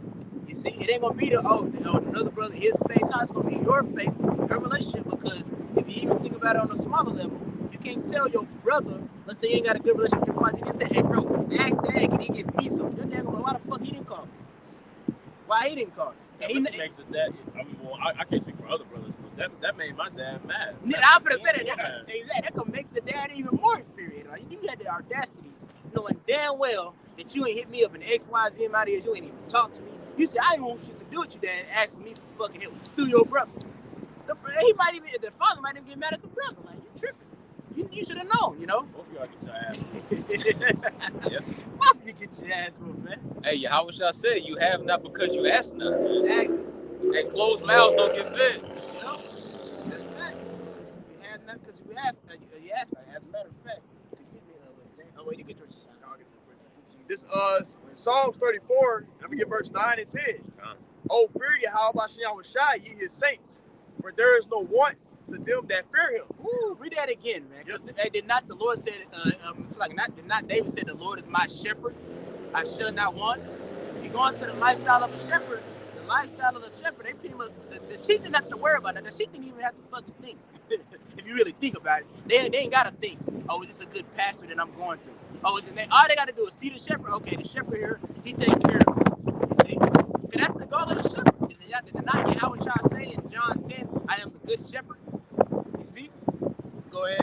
Yep, it says Psalms 34 and verse 9. Oh, fear Yahweh Shai, ye His saints, for there is no want to them that fear Him. Exactly, and that's a key point too. Fear Him. The Lord ain't get hey. Hey, the Lord gonna judge His ass for that shit. Yeah, but that's a blessing. Though. Exactly. It blesses when men revile you. Yep. God, just letting us be doing the right thing. And it's funny, He spit out at the time we were speaking about fear. Because that's a lot of shit you niggas lack. Fear of Yahweh Shai. But that's gonna be needed when the Lord comes to bring judgment. Because they do say in Daniel 12 that Michael stood up. But when you read Psalm 34, it says what? The ones that fear the Lord, the angels that come around about them. So Michael gonna stand up, but he's only gonna stand up for the ones that fear the Lord. And they spit on Yahweh Shai. Exactly. Beautiful point. Read it. Yep. This Psalms 34 verse 10. The young lions do lack and suffer hunger, but they that seek Yahweh Shai shall not want any good thing. Exactly. We're gonna be taken well care of, man. They ain't gonna want nothing, man. They ain't gonna be like, damn, I need this. Nah, the Lord gonna have a set. We're gonna have an abundance. The men of the Lord gonna have an abundance in the time of Jacob's troubles. Now it's going to look different, but we're going to have an abundance. We're going to have enough to make it through Jacob trouble and to receive salvation. The Lord can do it many different ways. The economists think about when the Lord had Habakkuk, he had him teleported. Well, the angel had, but the Lord did it, of course. He had his angel teleport Habakkuk to where Daniel was at when he's in the lion den, so he could feed him. You see? They didn't have to worry about it. They was in the lion den, he didn't have to worry about the lions eating him, and he didn't have to worry about himself eating. The Lord's like, I'm gonna have Habakkuk be teleported towards you where I can feed you. And even with Habakkuk, what happened? Habakkuk said, I don't know how to get to Babylon. I don't know where it's at necessarily. The angel said, I'll take you there. Luke teleported him, dropped food up the Daniel, and he left. The Lord will do the same thing for us men. Even Elijah, you see? Elijah. I want to get that word wrong for you. This is Strong's H4269. It says Makat Zawar. It says Makat Zawar, right? And it says need, poverty, thing needed, need or thing needed. It says lack or want. Lack or want. Needed. The men that fear the Lord ain't gonna need nothing in Jacob troubles. So they got Yahweh Bashmabashah. But the rest of you people, y'all gonna need a lot of shit. That's why y'all gonna flock unto the men of the Lord. You see? Hey, well, you made that point about Elijah. Hey, when the Lord fed Elijah, from those ravens, hey, the scripture spoke about how that meal sustained him for days. Yeah. Bro, honestly, if the Lord wanted to, he could just feed us one time in Jacob's trouble. And that's enough. That could just that one little meal. It could be like a morsel of bread. He just drop out of the heavens. And that can sustain us all through Jacob's trouble. It ain't like we gotta eat every day. Exactly. The Lord can do whatever he wants, bro. Far out, man. He's super far out. That's You can't put him in a box. Con, that's a great point. You can't put the Lord in a box. You gotta be optimistic with the Lord. He can do everything. He don't got the title. He is for no reason. Right. He ain't in no box. Bro, like those plagues in Egypt, one of the plagues was hail coming down, but it was mingled with fire. How do you make sense of that? Here you got ice, but it's mingled with fire. The fire's not being put out by the water, and and the water's not melting. Scripture speak about that in Wisdom of Solomon, how he manipulated, the elements. That's he preserves so. Hey, and also, you got. That's a beautiful point. When you think about it, how did the Lord reveal himself to Moses? In a miraculous way. A bush that was supposed to technically, if it catch on fire, it's supposed to be, gone. You know what I'm saying? Supposed to break down, but the bush been consumed. You see, so just like that point, the Lord, he showed he is. He didn't even say that. He just showed I am. Boom. I'm gonna come to you in a bush. It's on fire, but it ain't gonna be consumed by it. You see, he already let you know Peter was showing that mindset. Like, this is the way you gotta view him. That he's outside of our carnal mind, man. He's on another spectrum. So when it comes to the deliverances, don't have your expectation to be like, I'm gonna be delivered. Not, he gonna deliver me like this. An angel gonna come. It could be many ways, man, the Lord can do it. Yeah. Just expect deliverance. And you only gonna expect deliverance if you do what you need to do as a servant too. Right. You see? And it could be in the dead of winter, Jacob's trouble. Like it be fucking 25 degrees with a big gust of wind all day. People freezing, got hypothermia. But here the Lord got like a force field, like a warm 75-degree bubble around you. 80-degree bubble around you.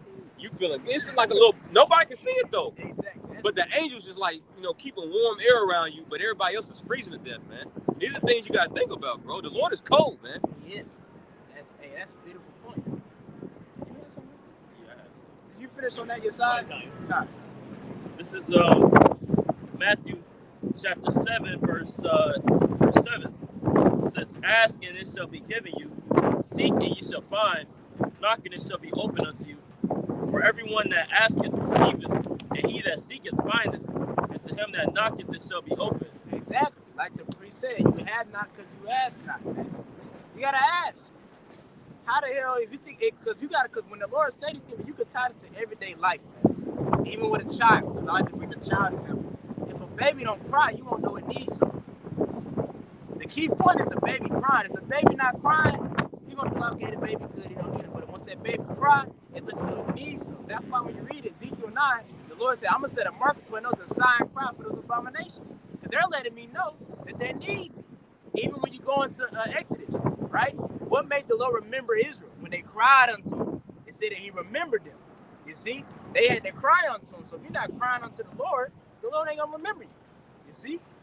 Go ahead. It says verse 8, or verse 9, it says, or what man is there of you whom if his son asks bread, will he give him a stone? Exactly. So, what the Lord, if you ask the Lord for nothing, I mean for something, He's not gonna. It says about in Sirach 2, I think it's 2 or the 10, the 10 and 5. Where does it go? It says that the Lord, He would not despise you. Oh, that's James 4. No, not James. Not James. It's for the Sirach. I can't think of it. I know it's in 10. How's it go? Peter said, "Oh, you got it." Oh, but I'm trying to bring it out. This is Sirach chapter 2 and verse 10. Look at the generations of old and see, did ever any trust in the Lord and was confounded? Exactly. Or did any abide in his fear and was forsaken? Or whom did he ever despise that called upon him? Exactly, like the priest was saying, and it even said that in James. If you ask the Lord, He won't upbraid him. I got it right here. God, you can bring that up. James 1 and 5. If any of you lack wisdom, let him ask of the Most High, that giveth to all men liberally, and upbraideth not, and it shall be given him. Exactly, Lord upbraideth not. So if you ask Him for wisdom, You're not gonna be like, hell no, I ain't giving you shit. No, if you a son of His and you ask Him to be a better servant, I need wisdom, Lord. He gonna yes, that's what you need to be asking for. You got niggas asking for, man, I need a Hellcat.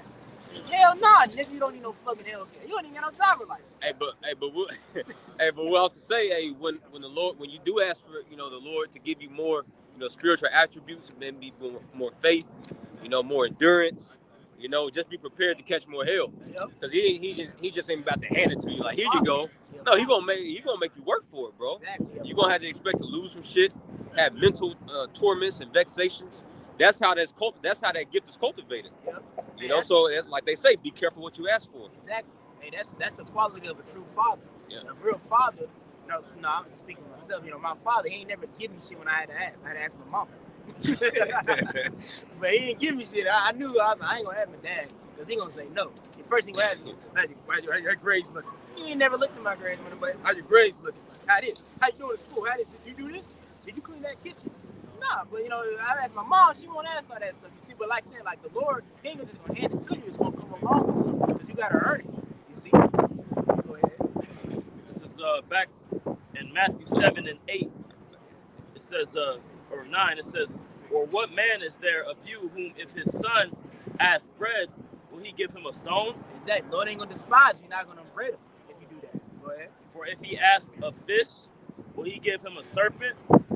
If ye then being evil know how to give good gifts unto your children, how much more shall your Father which is in heaven give good things to him that ask him? Exactly. That's plain and simple. You see, if you ask your how much shot as the priest is going into, expect that He gonna make you earn it, but He not gonna be like, no, I'm not giving you that. Because why not? You ask Him to be you ask Him to be more of an asset unto Him. That's all you're doing. When you ask, can I be better for you? Because we know at the end of the day we come short, but you ask, can you be better? That's why you read it in Hebrews, it speaks about how the Lord chastened us, but it's for our profit. So we could be better. So that's it on that. That's why the generations of old is so crucial, because what did Solomon do when he asked for judgment? He asked the Most High first.